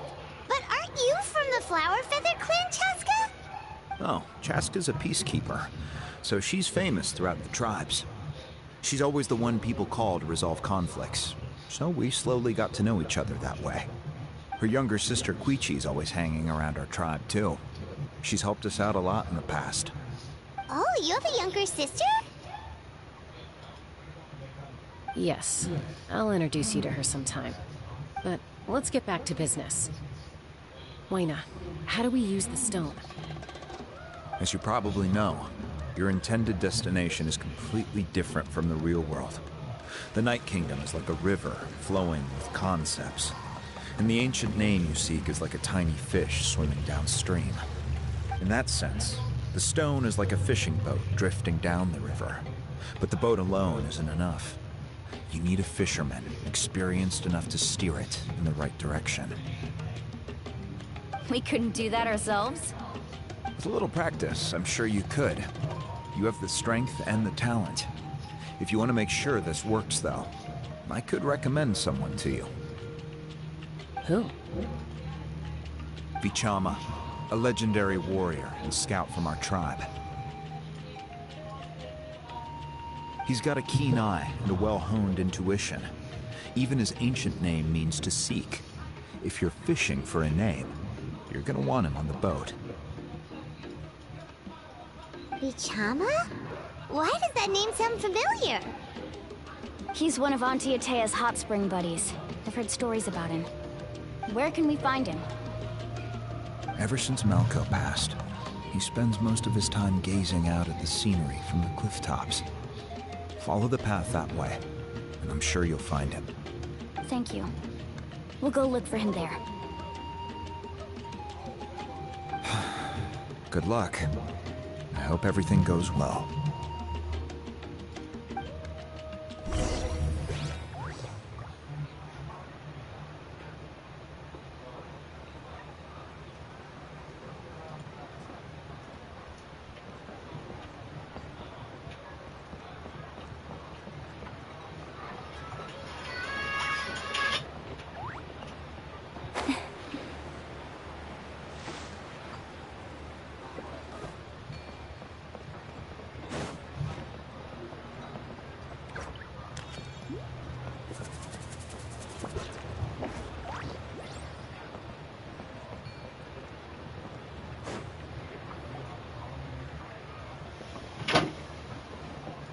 Someone admiring the scenery from the cliff tops. Ah! There was must be him! Hello there, are you Vichana? That's me. Did you need something?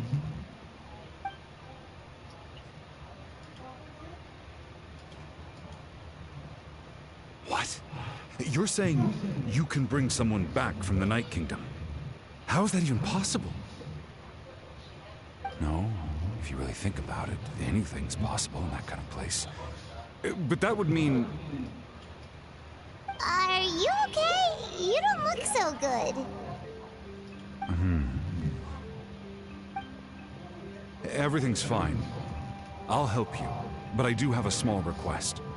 After I help you find Kachina's ancient name, I want to use the stone to look for my friends as well. Your friend? Oh, why not mention someone named Malco? Is that who you're talking about? Yes, but I'd rather not get into it if it's all the same to you.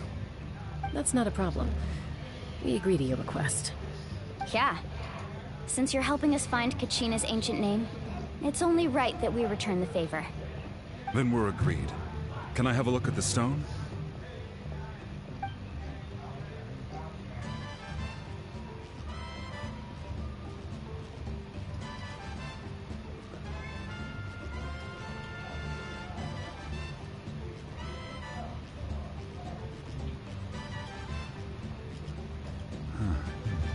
I see.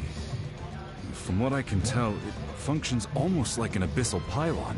Both connect the Night Kingdom to the living world.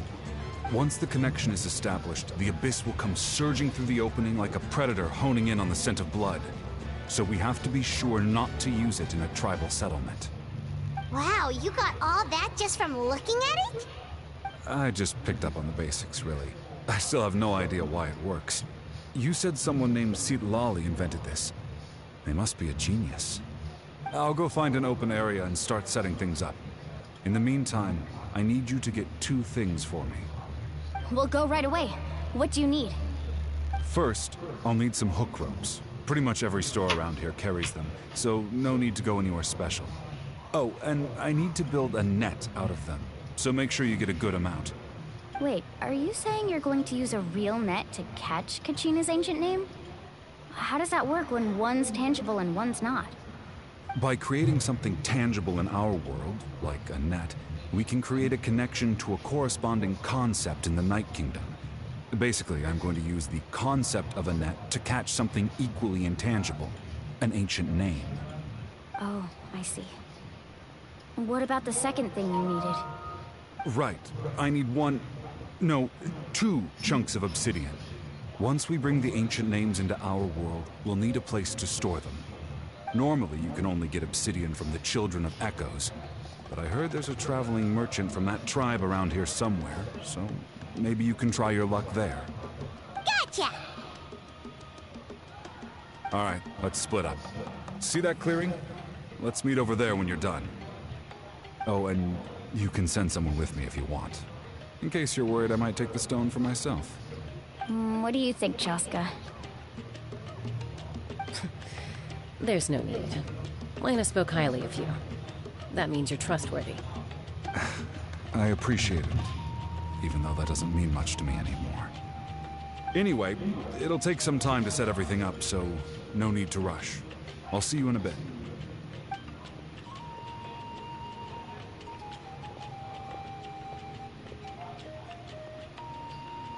What an odd guy. He seems so defeated, but also really invested in the stone at the same time. I don't have any more insight than you, Paimon. Let's just focus on the preparations for now. Hang on, Kachina. We're coming for you.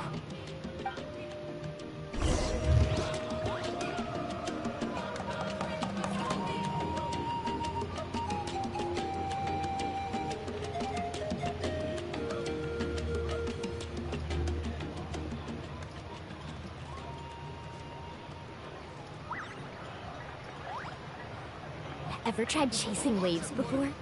You want to try? Well, come on, no time like the present. I'll help you find the closest beach.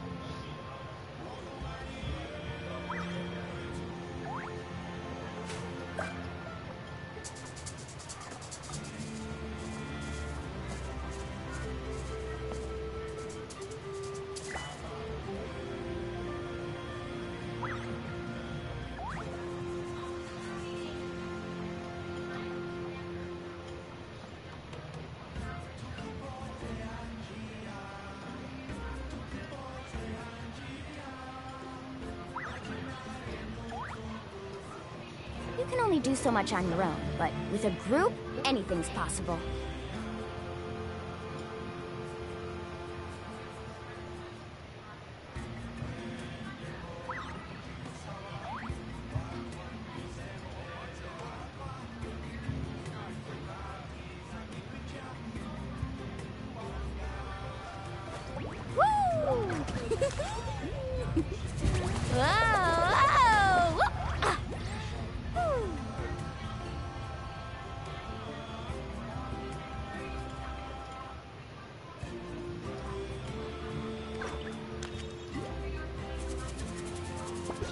The most important part of going out to have fun is, well, going out.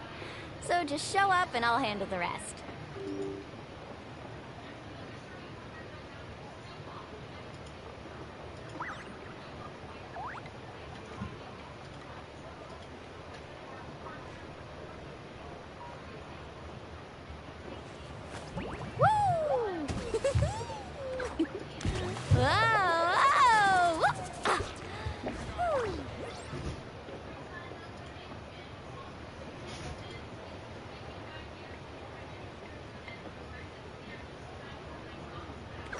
You can only do so much on your own, but with a group, anything's possible.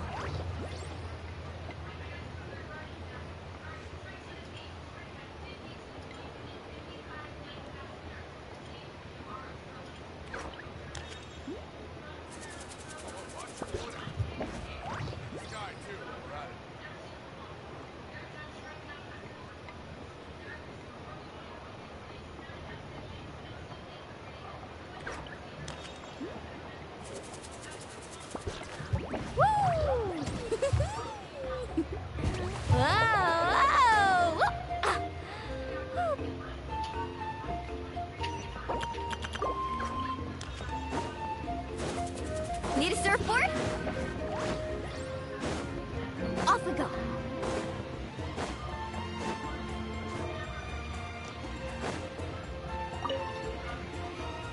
Hello.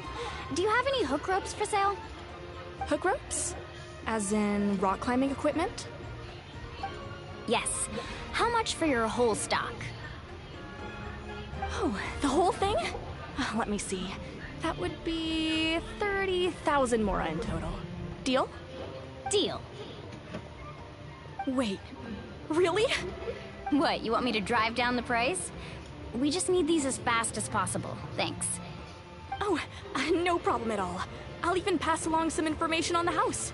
These ropes are usually used by rock climbing enthusiasts.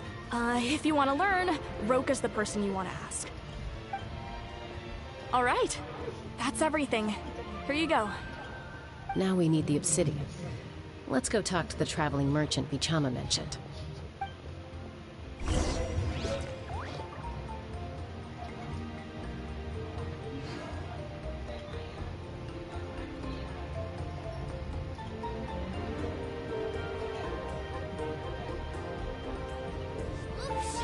The most important part of going out to have fun is, well, going out. So just show up and I'll handle the rest.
Ever tried chasing waves before?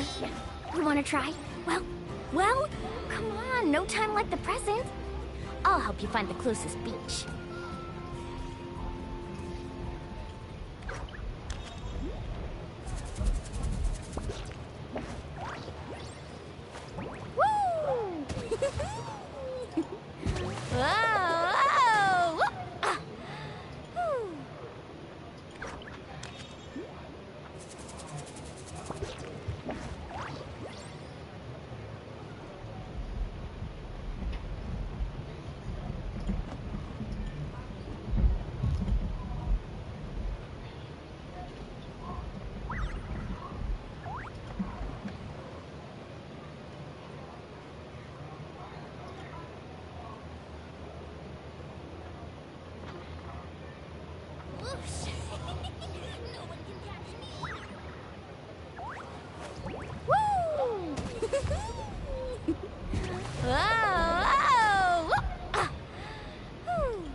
The most important part of going out to have fun is, well, going out. So just show up and I'll handle the rest.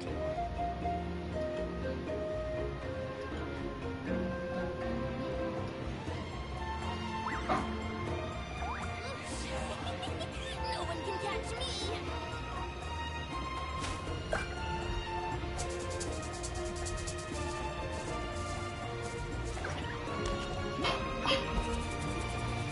Excuse me, do you sell obsidian? Why, yes. I've got a chunk for sale right over there. Perfect. Is that the only one, though? We actually need two. That might be tough. Tell you what, I'll take a look through these boxes over here and we'll see what we can find. Thank you so much. We'll wait here.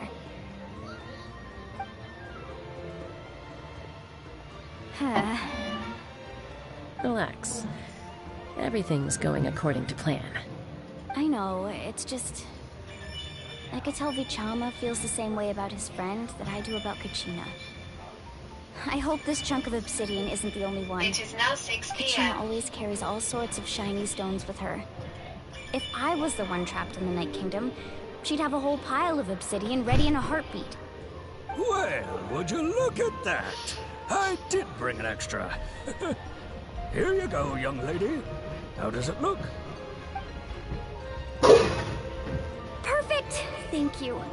How much do I owe you? If you hadn't shown up, these stones would have just sat here collecting dust. I'll take 3,000 more for both. Here you go. By the way, I heard you mention Vichama just now. You running an errand for him, then? How's he doing? Malco's been gone for 5 years now.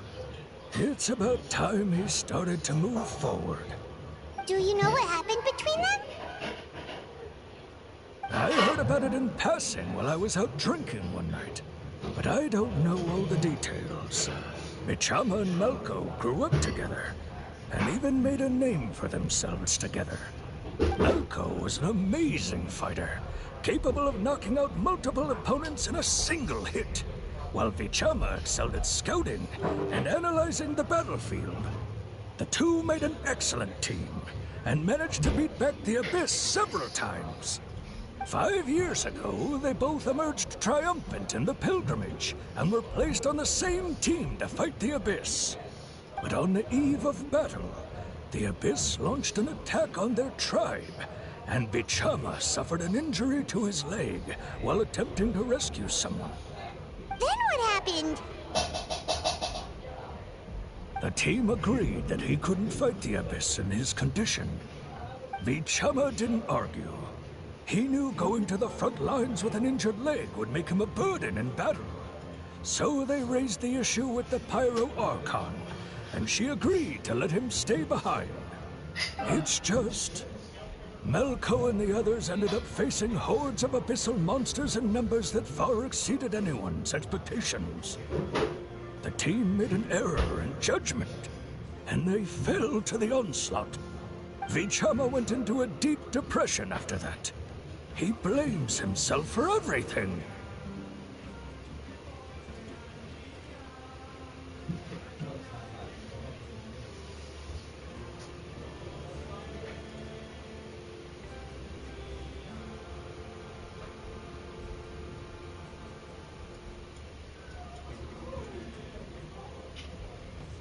Oh, you're not wrong.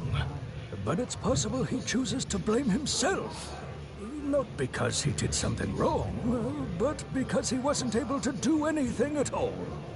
I've tried convincing him to move forward, to stop dwelling on the past. But the shadow of Malko's death hangs over him still. The Abyss has caused so much suffering, and some wounds never heal. I wish there was something he could do to make himself feel better. But... anyway, that's the gist of it. Maybe you could help him talk things through sometime. I would really appreciate it.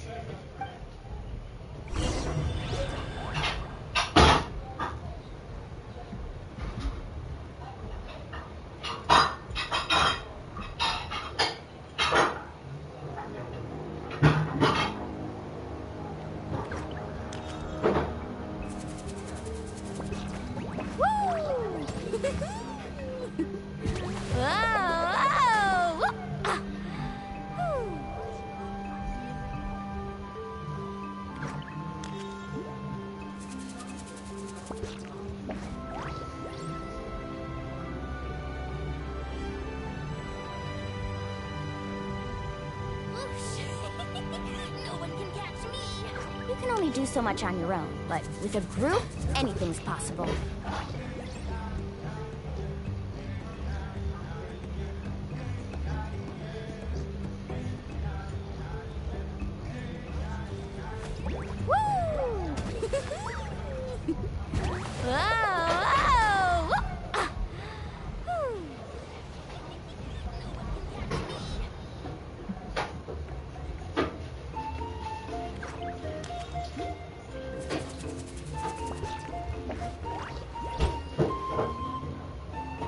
Ever tried chasing waves before?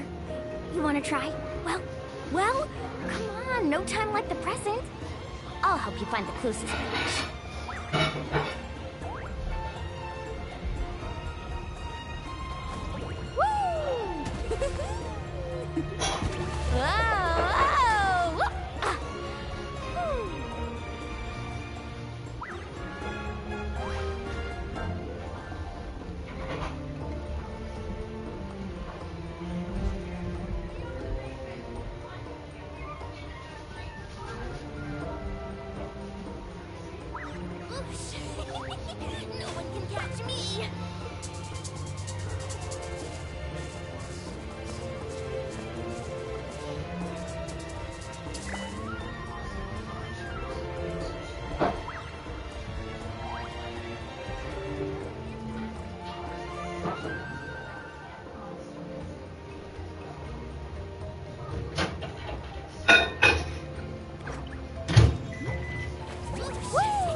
Did you get everything?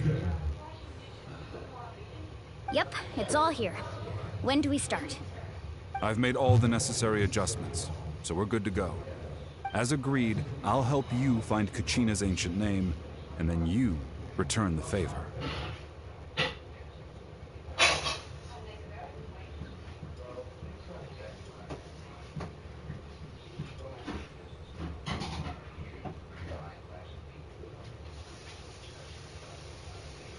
Go ahead. After Malko fell, I scoured the battlefield to see what happened. It turned out he wasn't bested by some impossibly powerful foe. He was dragged to his grave by the sheer number of enemies. If I had been there, I would have been able to sense the danger. I could have warned them not to advance. I've always blamed myself for what happened. But when you told me about Kachina, I realized there's a chance Malko might also be alive, fighting for survival in the Night Kingdom. But that happened several years ago, right? The Pyro Archon said all life within the Night Kingdom eventually becomes one with the Sea of Souls. There might not be much hope, but I still have to try. Malko and I promised each other, even if we never managed to root out the Abyss for good, we would fight together until the end. All right, let's get to it. I'll start searching for the conceptualized version of Kachina's ancient name. If you see any fragments scattered around the area, please collect them.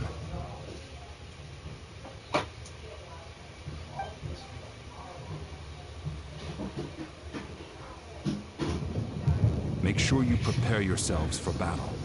As I said, the stone will link the mortal realm to the Night Kingdom. The Abyss will likely emerge in response. Look at that golden thing. It must be one of those fragments Vichama mentioned. Let's get closer. Need a surfboard? Faster!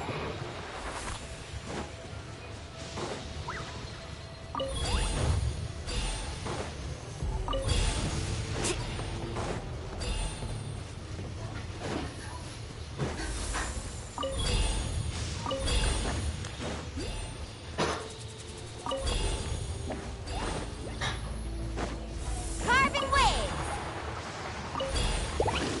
Ooh, monsters incoming! Watch out, everyone!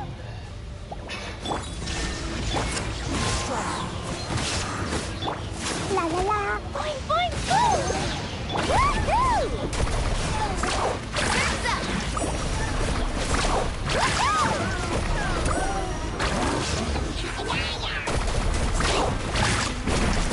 Let's shred, Sharky! Shine down!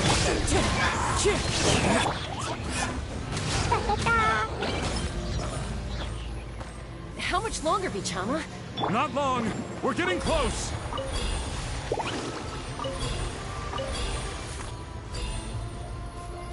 Off we go!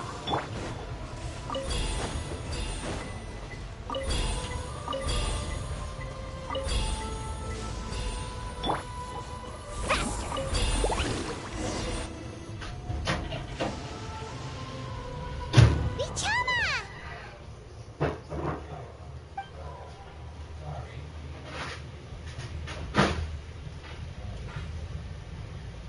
Quick, take it!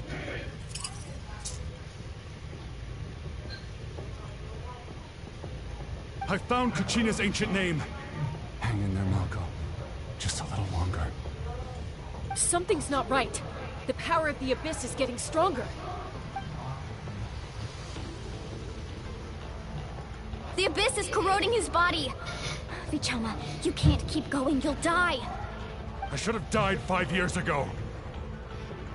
I just need a little more time. Please, I'm almost there.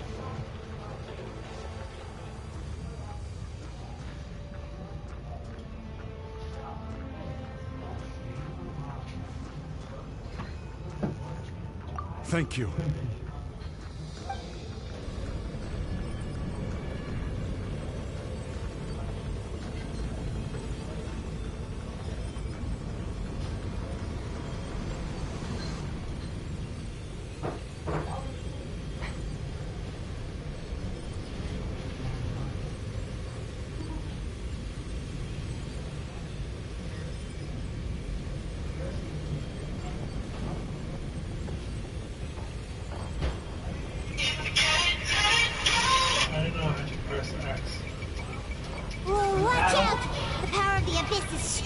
something.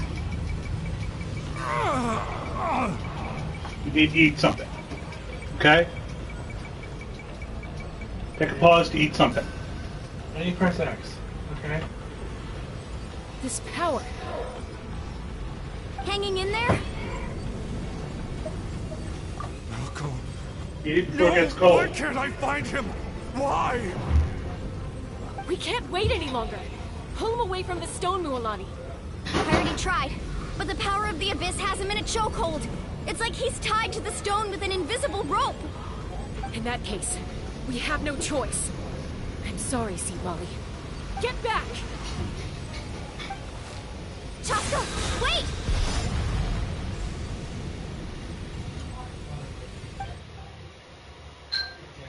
Ouch!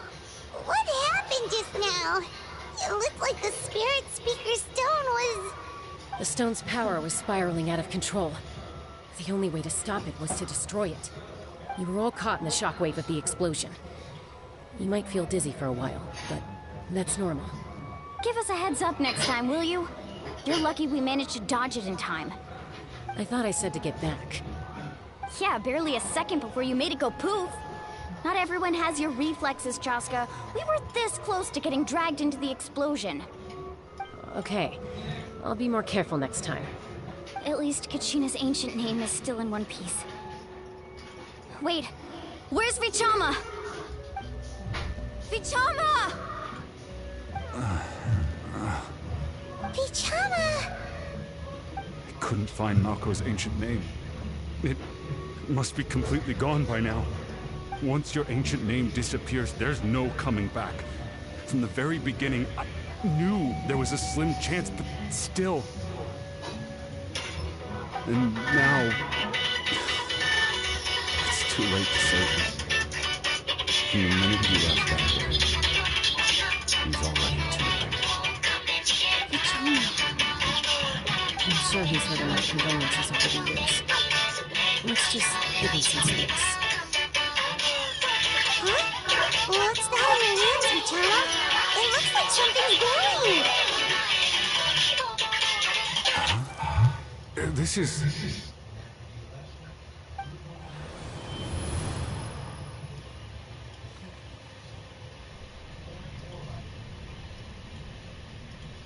Hey, Malco. Got any strength left? Not enough to swing a sword, but to say a few last words? Sure. Too bad. No one will get to hear them. I never thought I'd actually die on this mission. Not that I'm afraid to die. It's just... hard. Thinking about my mom's face when she hears the news. Guess I have something to be thankful for then. My parents died a long time ago. They won't have to mourn me.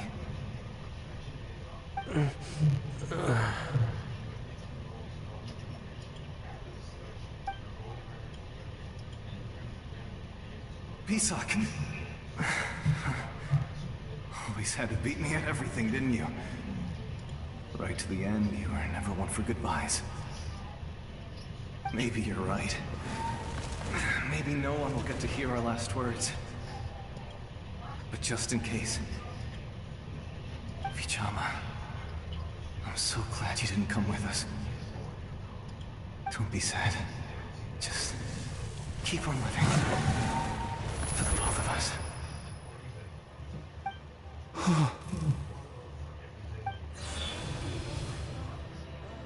Was that a memory? Seems like we were able to salvage something after all.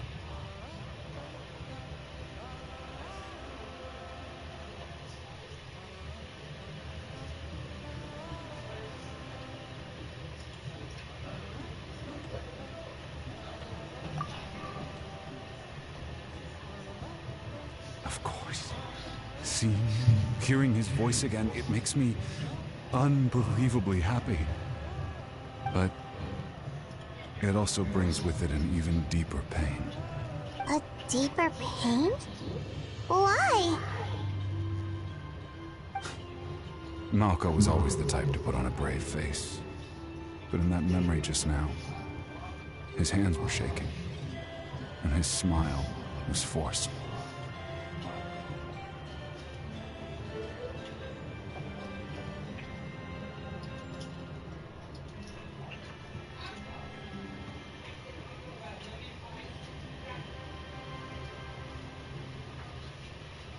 For all these years, I regretted not being able to fight alongside him to the end.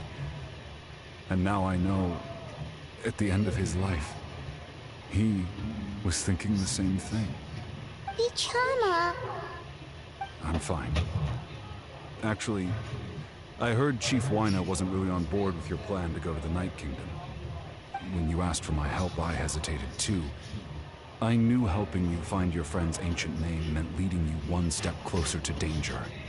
But I also understood why you had to try. Everyone has regrets in life, but not everyone gets the chance to make up for them.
Once allowed to fester, guilt strips us of our most valuable qualities as warriors. In that sense, we might as well choose the braver path from the very beginning.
If I could do it all over again, I would have followed Malco to the front lines no matter what.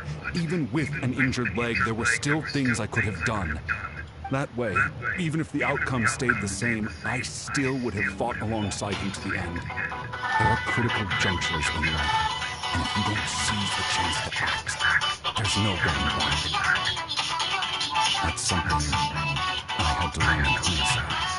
But you're still at the crossroads of your journey, so I hope you can walk away without regrets. Thank you, Vichama. I feel even more determined now. Kachina will come back to us. I'll make sure of it. I promised I would find her, and I intend to keep that promise. That's good to hear. Strange. My body, it's... Once abyssal corrosion enters the body, a portion will fuse itself to your internal organs. Even though the Traveler possesses powers of purification, the corrosion can never be fully eradicated. Thanks to her, though, you are only briefly exposed. Slowing your breathing and controlling your emotions should help you keep the symptoms in check.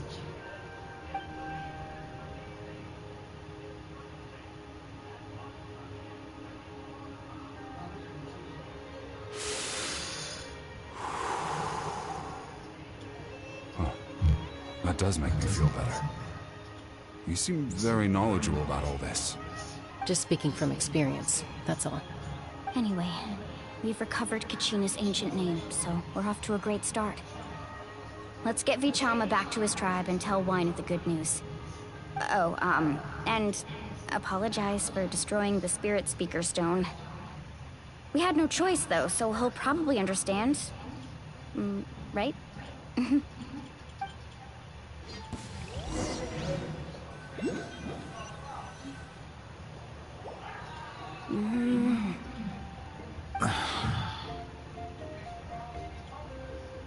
Koichi, are you really gonna just stand there like that? I don't know what you want from me.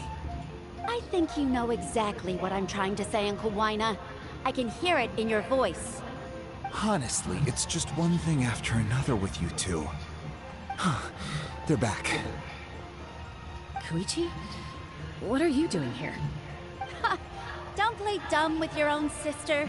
You know exactly why I'm here. My apologies, everyone. I just need to borrow Chaska for a few minutes. You come with me.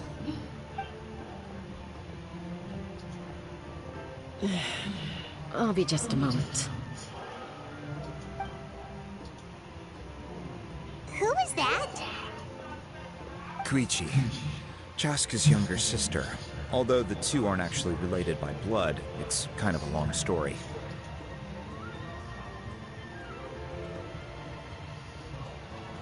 It's not really my story to tell, but I guess it's not a secret. You see, Chaska was actually raised by cuckoo-saurs. She was afflicted with a rare disease when she was a child, and abandoned in the wild as a result.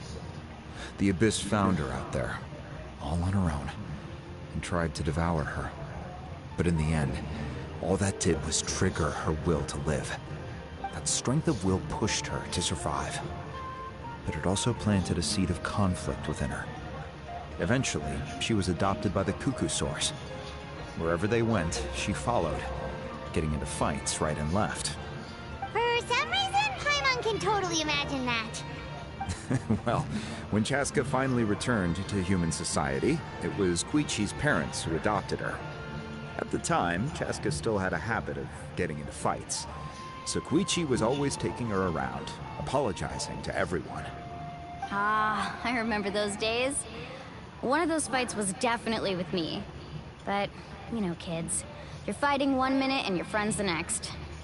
Eventually, she found a way to rein in that desire to fight. And now she's who people call to resolve conflicts. She's known as the Peacemaker. It sounds like she still argues with Koichi, though. Don't siblings usually stop fighting when they get older? That's partly my fault. Koichi asked me to stop Chaska from doing anything dangerous, but you probably know by now, once Chaska makes up her mind, there's no changing it. Oh, I get it. No wonder you tried to talk us out of going to the Night Kingdom. Chaska even said that wasn't like you. I'm all for your adventure. You need to take risks when you're young, because by the time you're my age, you couldn't attempt something like that even if you wanted to. Better try now than live with regrets later. That's what I say. Still, I can understand where Koichi's coming from. In the end, nobody wants to sit back and let a loved one put their life on the line.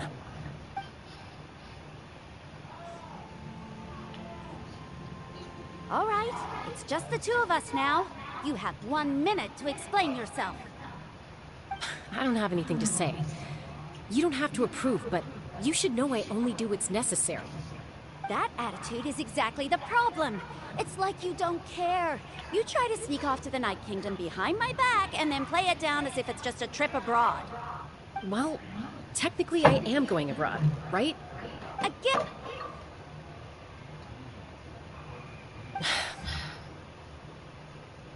We agreed, didn't we? There are 4 levels of danger. If it's not something urgent, you can only engage in level 2 danger and below. You can only go up to level 3 if a situation is so dire there's absolutely no alternative. But a trip to the Night Kingdom? If that's not a level 4, I don't know what is. And you were just going to sneak into the place without saying anything. What do you mean, sneak into the place? I always planned on walking in there with my head held high. You bought off Uncle Wina, didn't you? He promised me he'd stop you from doing anything dangerous.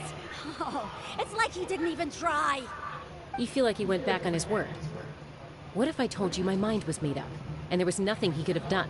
Not even by force. Oh, I knew it! So he did try to say something, but you didn't listen. This is important. If you were in my shoes, you'd make the same decision. You don't know that? I'm a doctor, and I handle logistics. If you're going to waltz into a dangerous situation where you could lose control at any moment, it's my duty to say something. All right, whatever. Anything else? You... What do you mean, anything else? Why don't you reflect on what you've done and promise me you'll stay put? Time out. Is this one of our normal arguments or a serious one? Chaska, does it sound like I'm joking? Then... you need to know something. What happened to Kachina was partially my fault. I can't leave her there to die. That's not who I am. But the person you become when you lose control, that's also not who you are. That's a different issue. You said it yourself. A person is only as good as their morals. If I want to live in that land, I need to display qualities that make me worthy of this nation. I've also told you that managing your condition is equally important. Sometimes you have to make sacrifices. All right, let's stop this here. If we keep going, I might actually have to get serious. And I think Wina prefers his roof attached to his house. Is that a threat? That sounds like a threat to me. Koichi! Younger sisters are supposed to listen to their elders. So, you're really going to go, no matter what I say? I'm supposed to be your sister. Then support me. I'll be back. All you have to do is wait. Chaska. So, that's it. Why'd you have to turn out to be so darn annoying?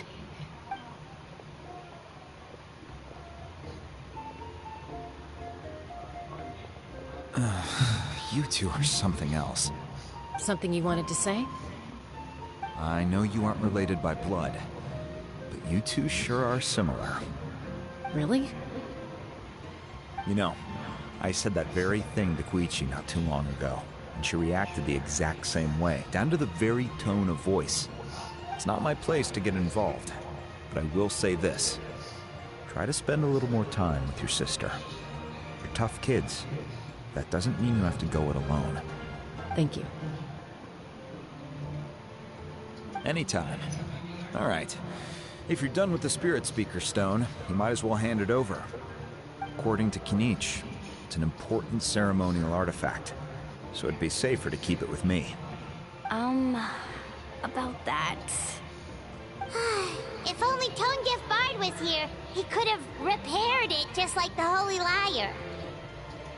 The Spirit Speaker Stone might be 2 stones now. Huh?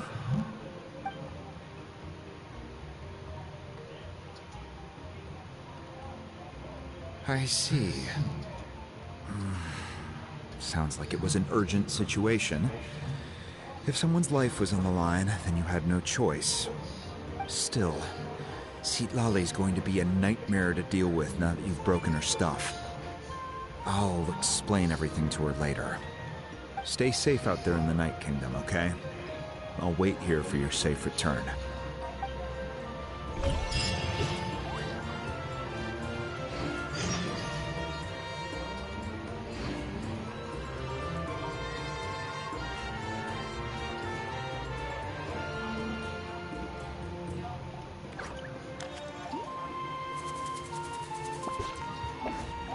The most important part of going out to have fun is, well, going out. So just show up and I'll handle the rest.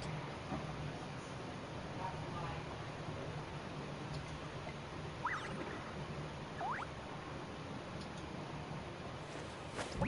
Whoa! Whoa! Ah. Whew.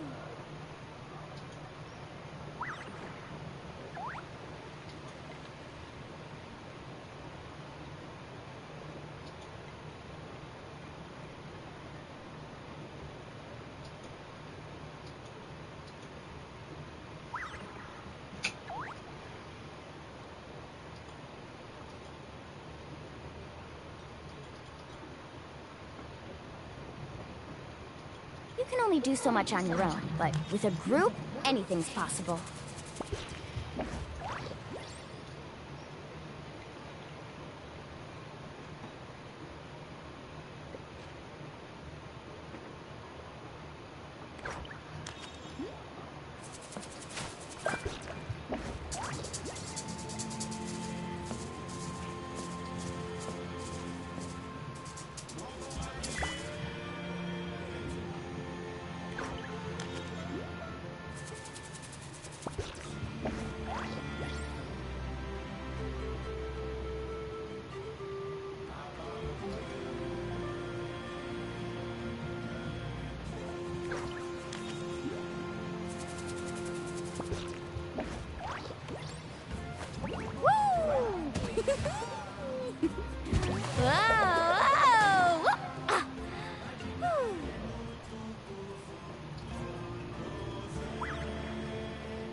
Ever tried chasing waves before? You wanna try? Well, come on, no time like the present. I'll help you find the closest beach.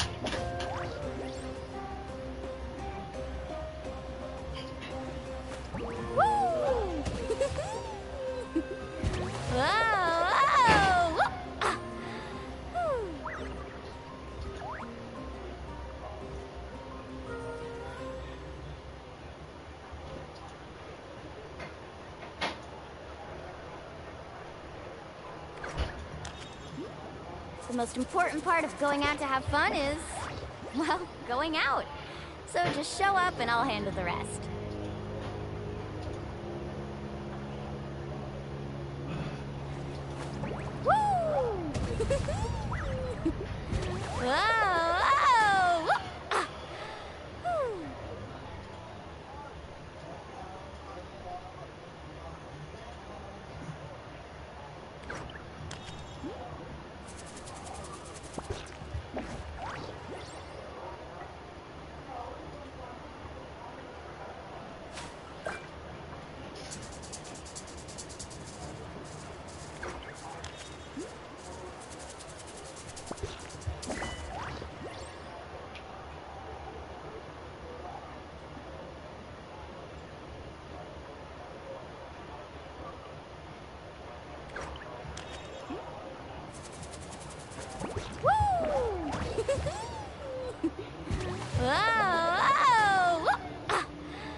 You can only do so much on your own, but with a group, anything's possible.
Ever tried chasing waves before?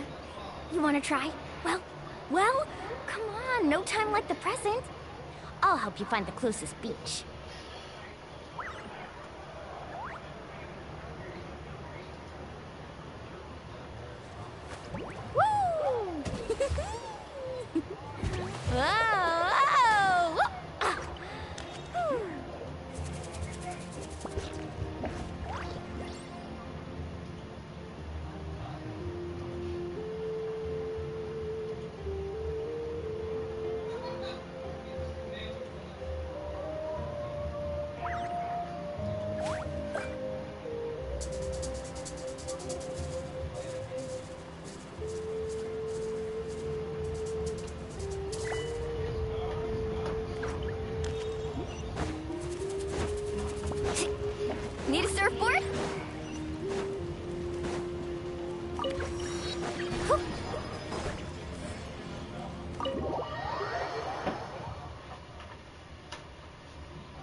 ancient name, too!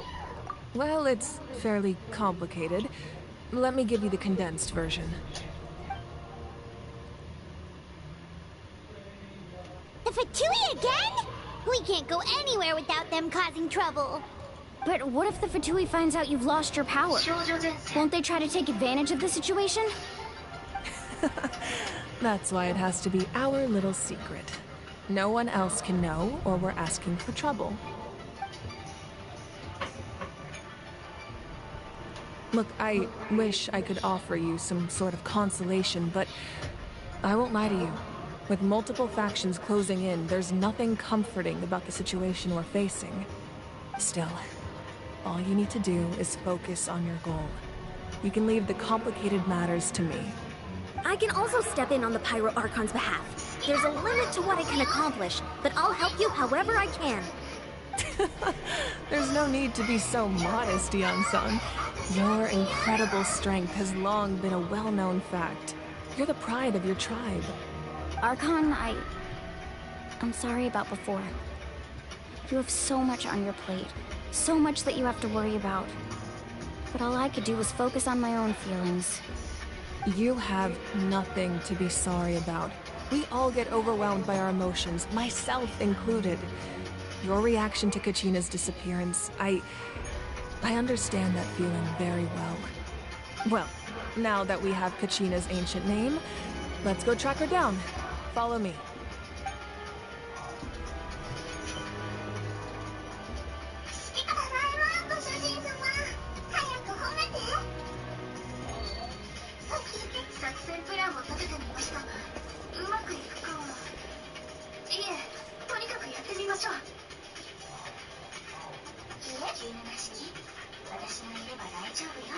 What is this place? Hey,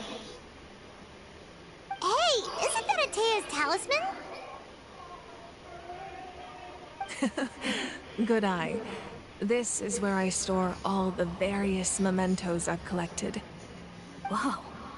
I've never seen this place before. There's so many things in here. It looks like there are items from every tribe. Collecting them must have taken a lot of effort. I suppose you could think of it as a hobby of sorts.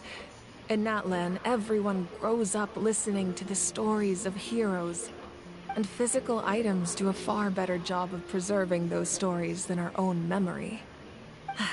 Now, I still have some preparations to make for the ceremony, so feel free to take a look around in the meantime.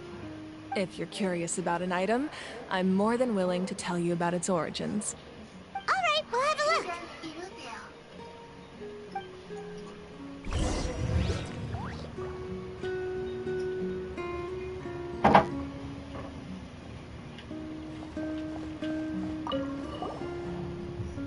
Hey, there's a fishing rod here. It must have belonged to the people of the springs. That's right. It belongs to a legendary fisherman named Matavaru. I have his entire set of fishing equipment, actually. He and I met in a tavern. He told me about a particular kind of giant fish and his meticulous plan to catch it. In his eyes, I saw a hunger and a strong fighting spirit. To him, the sea was the battlefield upon which he staked his honor. So, did he do it? The next time I saw him, he was covered in scars. It turned out the fish he sought had been corroded by the abyss. He managed to kill the fish, but sustained a serious injury in the process, which meant he could never go deep-sea fishing again. Can a fisherman claim victory if he fails to bring back his catch? That's what he asked me in the end. Well, Paimon thinks he won. That was my answer as well. The experience was far more valuable than the prize itself. In the end, he didn't want his tools to go to waste, so he gave them to me. Wait, that means you also know how to fish. Maybe we can go head-to-head sometime.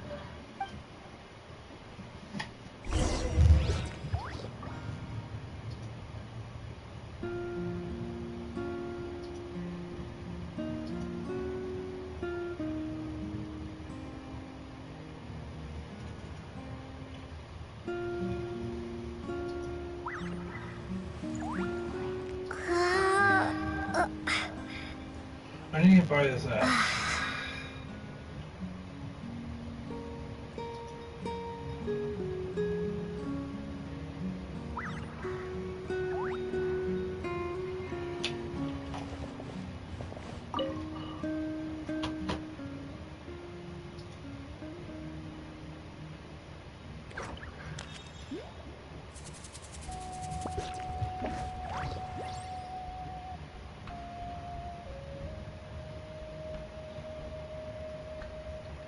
I only have 2 credits, so I'll buy this if I more, not 15 or more. 15 or less. I only got 2. The powder still needs some time to settle, so let's wait a little longer. Well, what do you think of my collection? Do you feel like you have a better understanding of Natlan's culture now? Yeah! If each item represents a different story, seems like Natlan's really been through a lot. Does every item hold a special memory, just like Atea's talisman? That's right.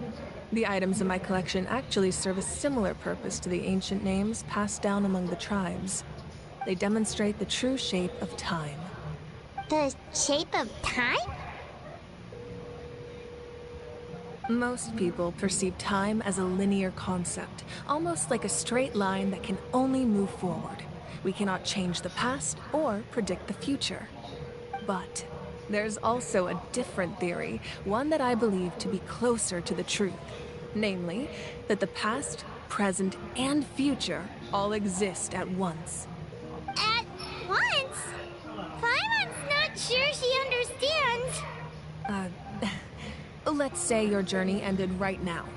Thinking back on your experience in each nation, which one would you say was the most important?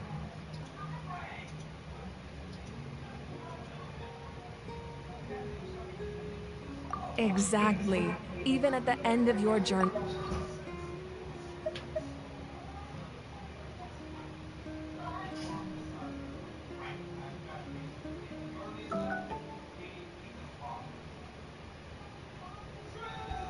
Take out a portion of that journey, and you would likely make very different decisions, and eventually arrive at a very different destination.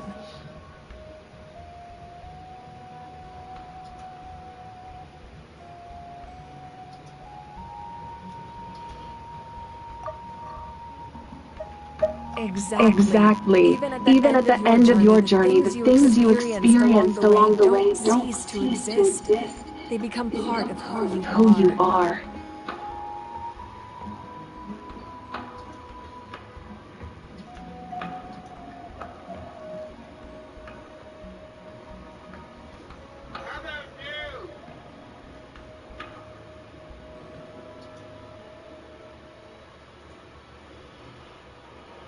The future is the same way. It exists even though it has yet to come to pass. We just lack the means to perceive it. Of course, there are those with the power to foresee the future. They simply call it by a different name. Fate. You're quite familiar with that concept, I would imagine. That does kinda make sense. The future hasn't happened, but already exists. Humanity excels at living in the present, but too often we forget the past and neglect the future. It is now 7 p.m.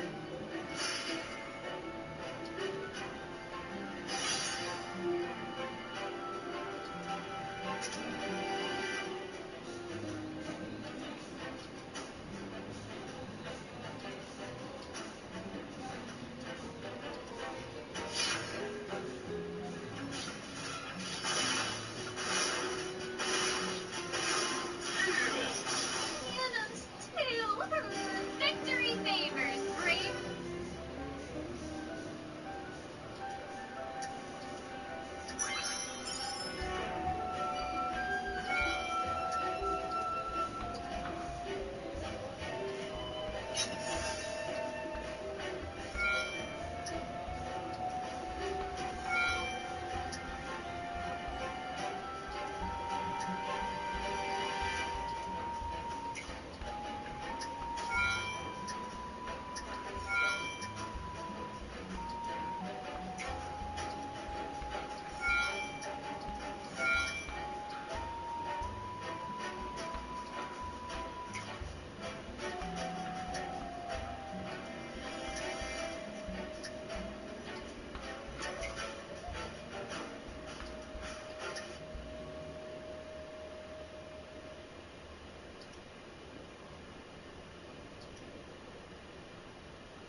while the pilgrimage and the Night Warden Wars lead us to a better future. Only by uniting the people of Natlan across countless eras can we fight back against an enemy as formidable as the Abyss. To come up with such a set of rules, the first Pyro Archon must have possessed a level of insight I can only imagine.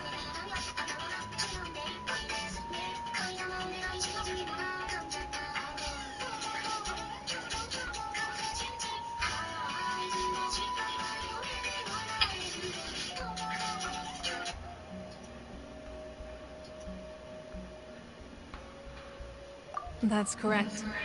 At first, he was a mortal man with no special power.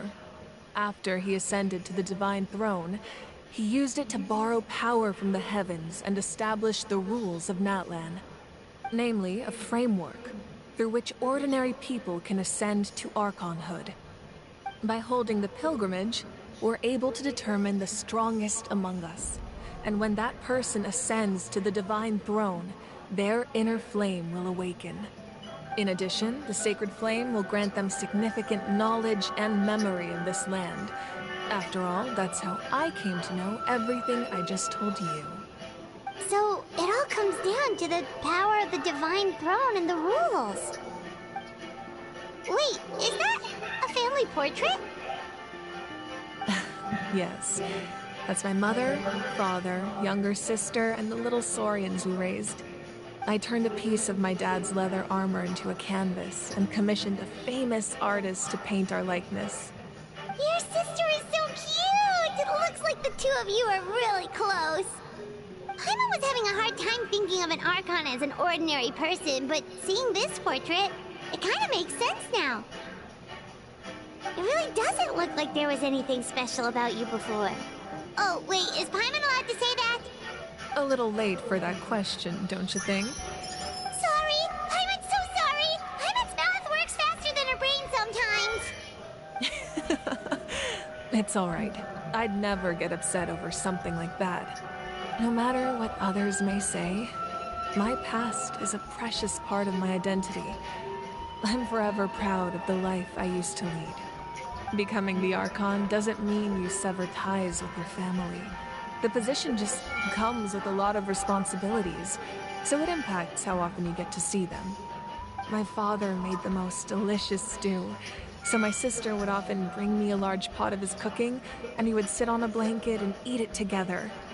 One time, we didn't close the door securely, and the Saurians you were raising ran into the room and knocked over the entire pot. My sister immediately burst into tears. The two troublemakers were going for the meat, but when they saw my sister's distress, they froze on the spot. I still remember the way they laid there, sulking like a pair of children, even after making such a mess. It was frustrating, but in the end, all I could do was comfort my sister and move on. Wow.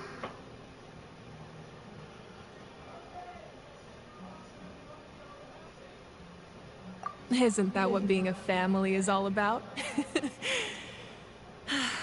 I think about that story a lot, actually. As the Archon, I made a vow to defend this nation, and experiences like that, they remind me exactly what I'm trying to protect. Well, what happened after that?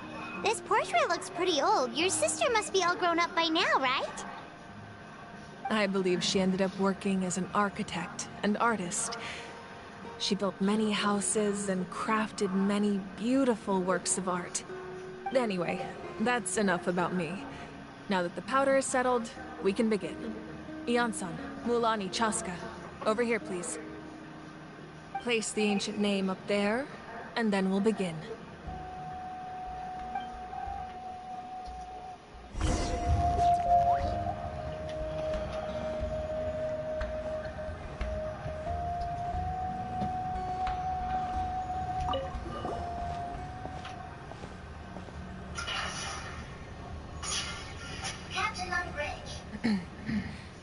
Surely as the echoes of life resound through heaven and earth, so too shall our stories remain eternal. Ancient name, take us to your fated bearer. Allow her to answer our call.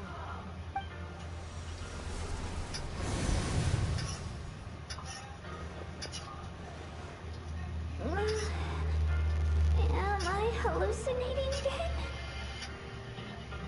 Kachina, are you okay? Huh? I'm not seeing things, am I? Is the Abyss playing tricks on me again? It's okay, Kachina. It's just us. We're trying to find a way to bring you back. Everyone, you have to listen to me. You ghost? I've been investigating the Night Kingdom this entire time, and I figured out what's wrong. The Wyab is being affected by the Abyss. I was waiting for the Wyab to send me back, but then this really strong monster came in and it almost killed me.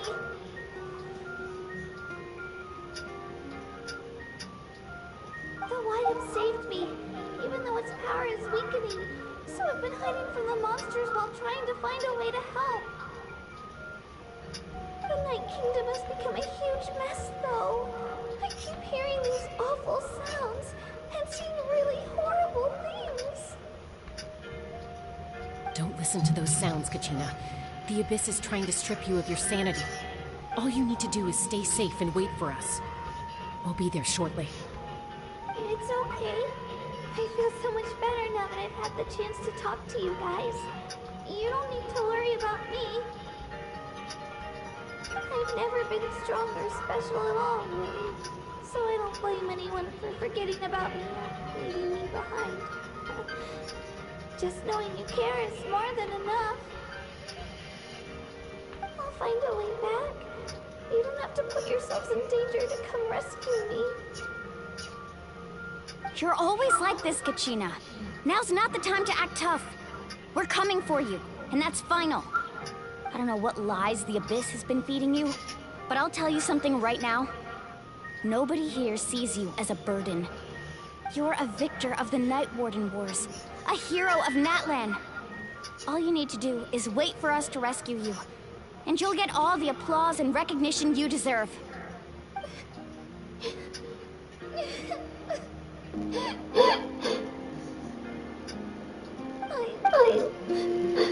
I'm really scared. Everything's so dark and creepy here.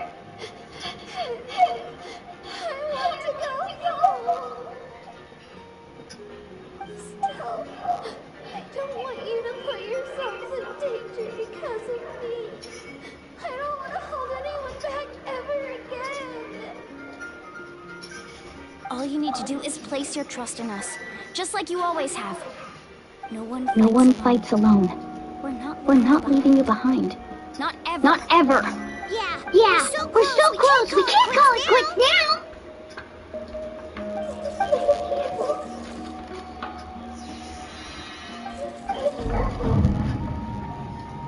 Why is she blinking at it? Looks like we've lost contact. Now comes the most dangerous part. You have to traverse the Night Kingdom in your physical form. This entrance to the Night Kingdom was left behind after an abyssal invasion. Even a brief amount of time inside could expose you to corrosion. I know. I'm prepared for that possibility. All right, then I wish you all the best. I'll tell Koichi to be ready just in case. She's very experienced in dealing with abyssal corruption. That face you just made. Don't tell me you two got into another argument. No, I just feel bad for creating more work for her. I'll go with them too, Archon. The more people, the stronger the party. Thank you so much for your help, everyone. It really means a lot that you're willing to brave these dangers with me. There's no time to lose, so let's get going. Now that I've lost my power, I won't be able to provide much practical support. But I can still keep an eye on the situation from here. Eon-san, I know it's unlikely, but if you encounter a situation you can't handle... That won't happen. I hope not.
most important part of going out to have fun is, well, going out.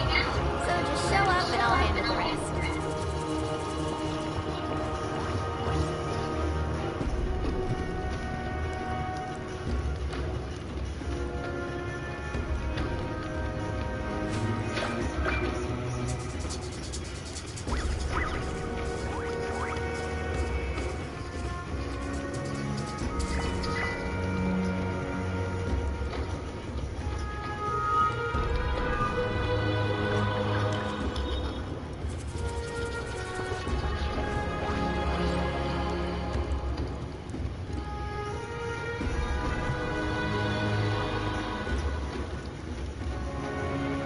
Ever tried chasing waves lately? You wanna try? Well, come on, no time like the present. I'll help you find the closest beach.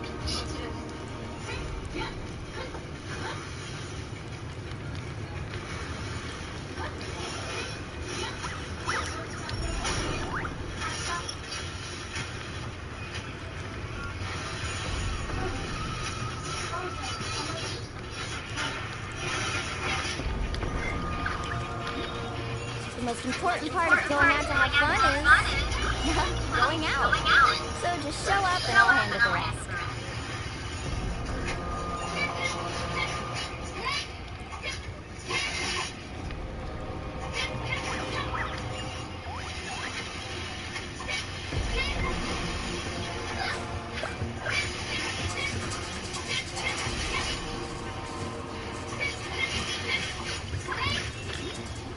You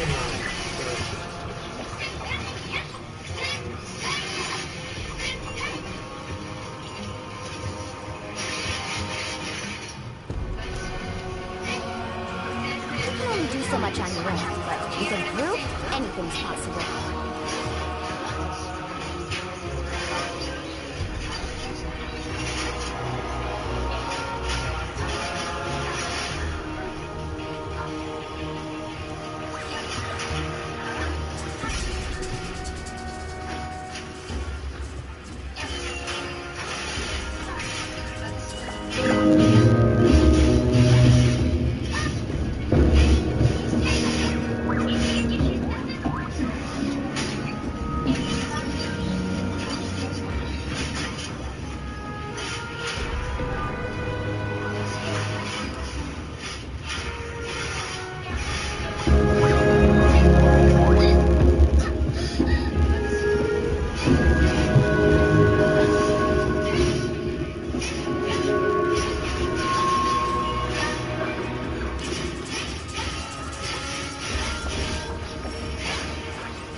The most important part of going out to have fun is, well, going out.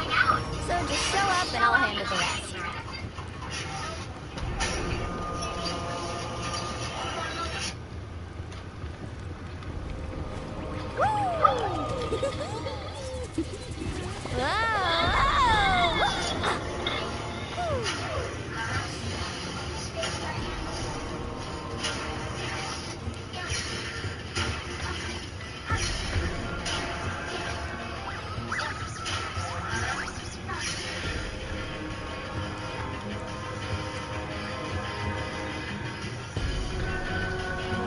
You can only do so much on your own, but with a group, anything's possible.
Ever tried chasing waves before? You wanna try? Well, come on, no time like the present. I'll help you find the closest beach.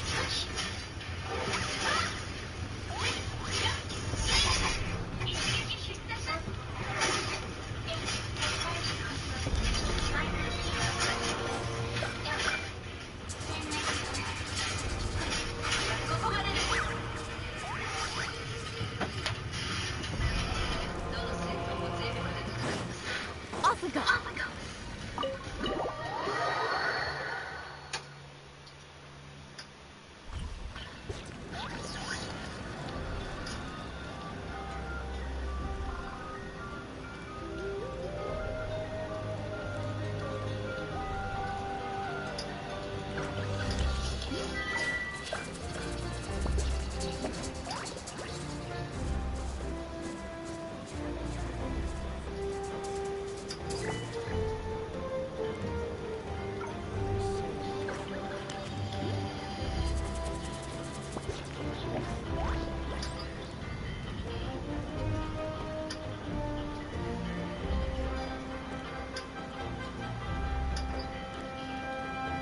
You can only do so much on your own, but with a group, anything's possible.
Ever tried chasing waves before? You wanna try? Well, come on, no time like the present. I'll help you find the closest beach.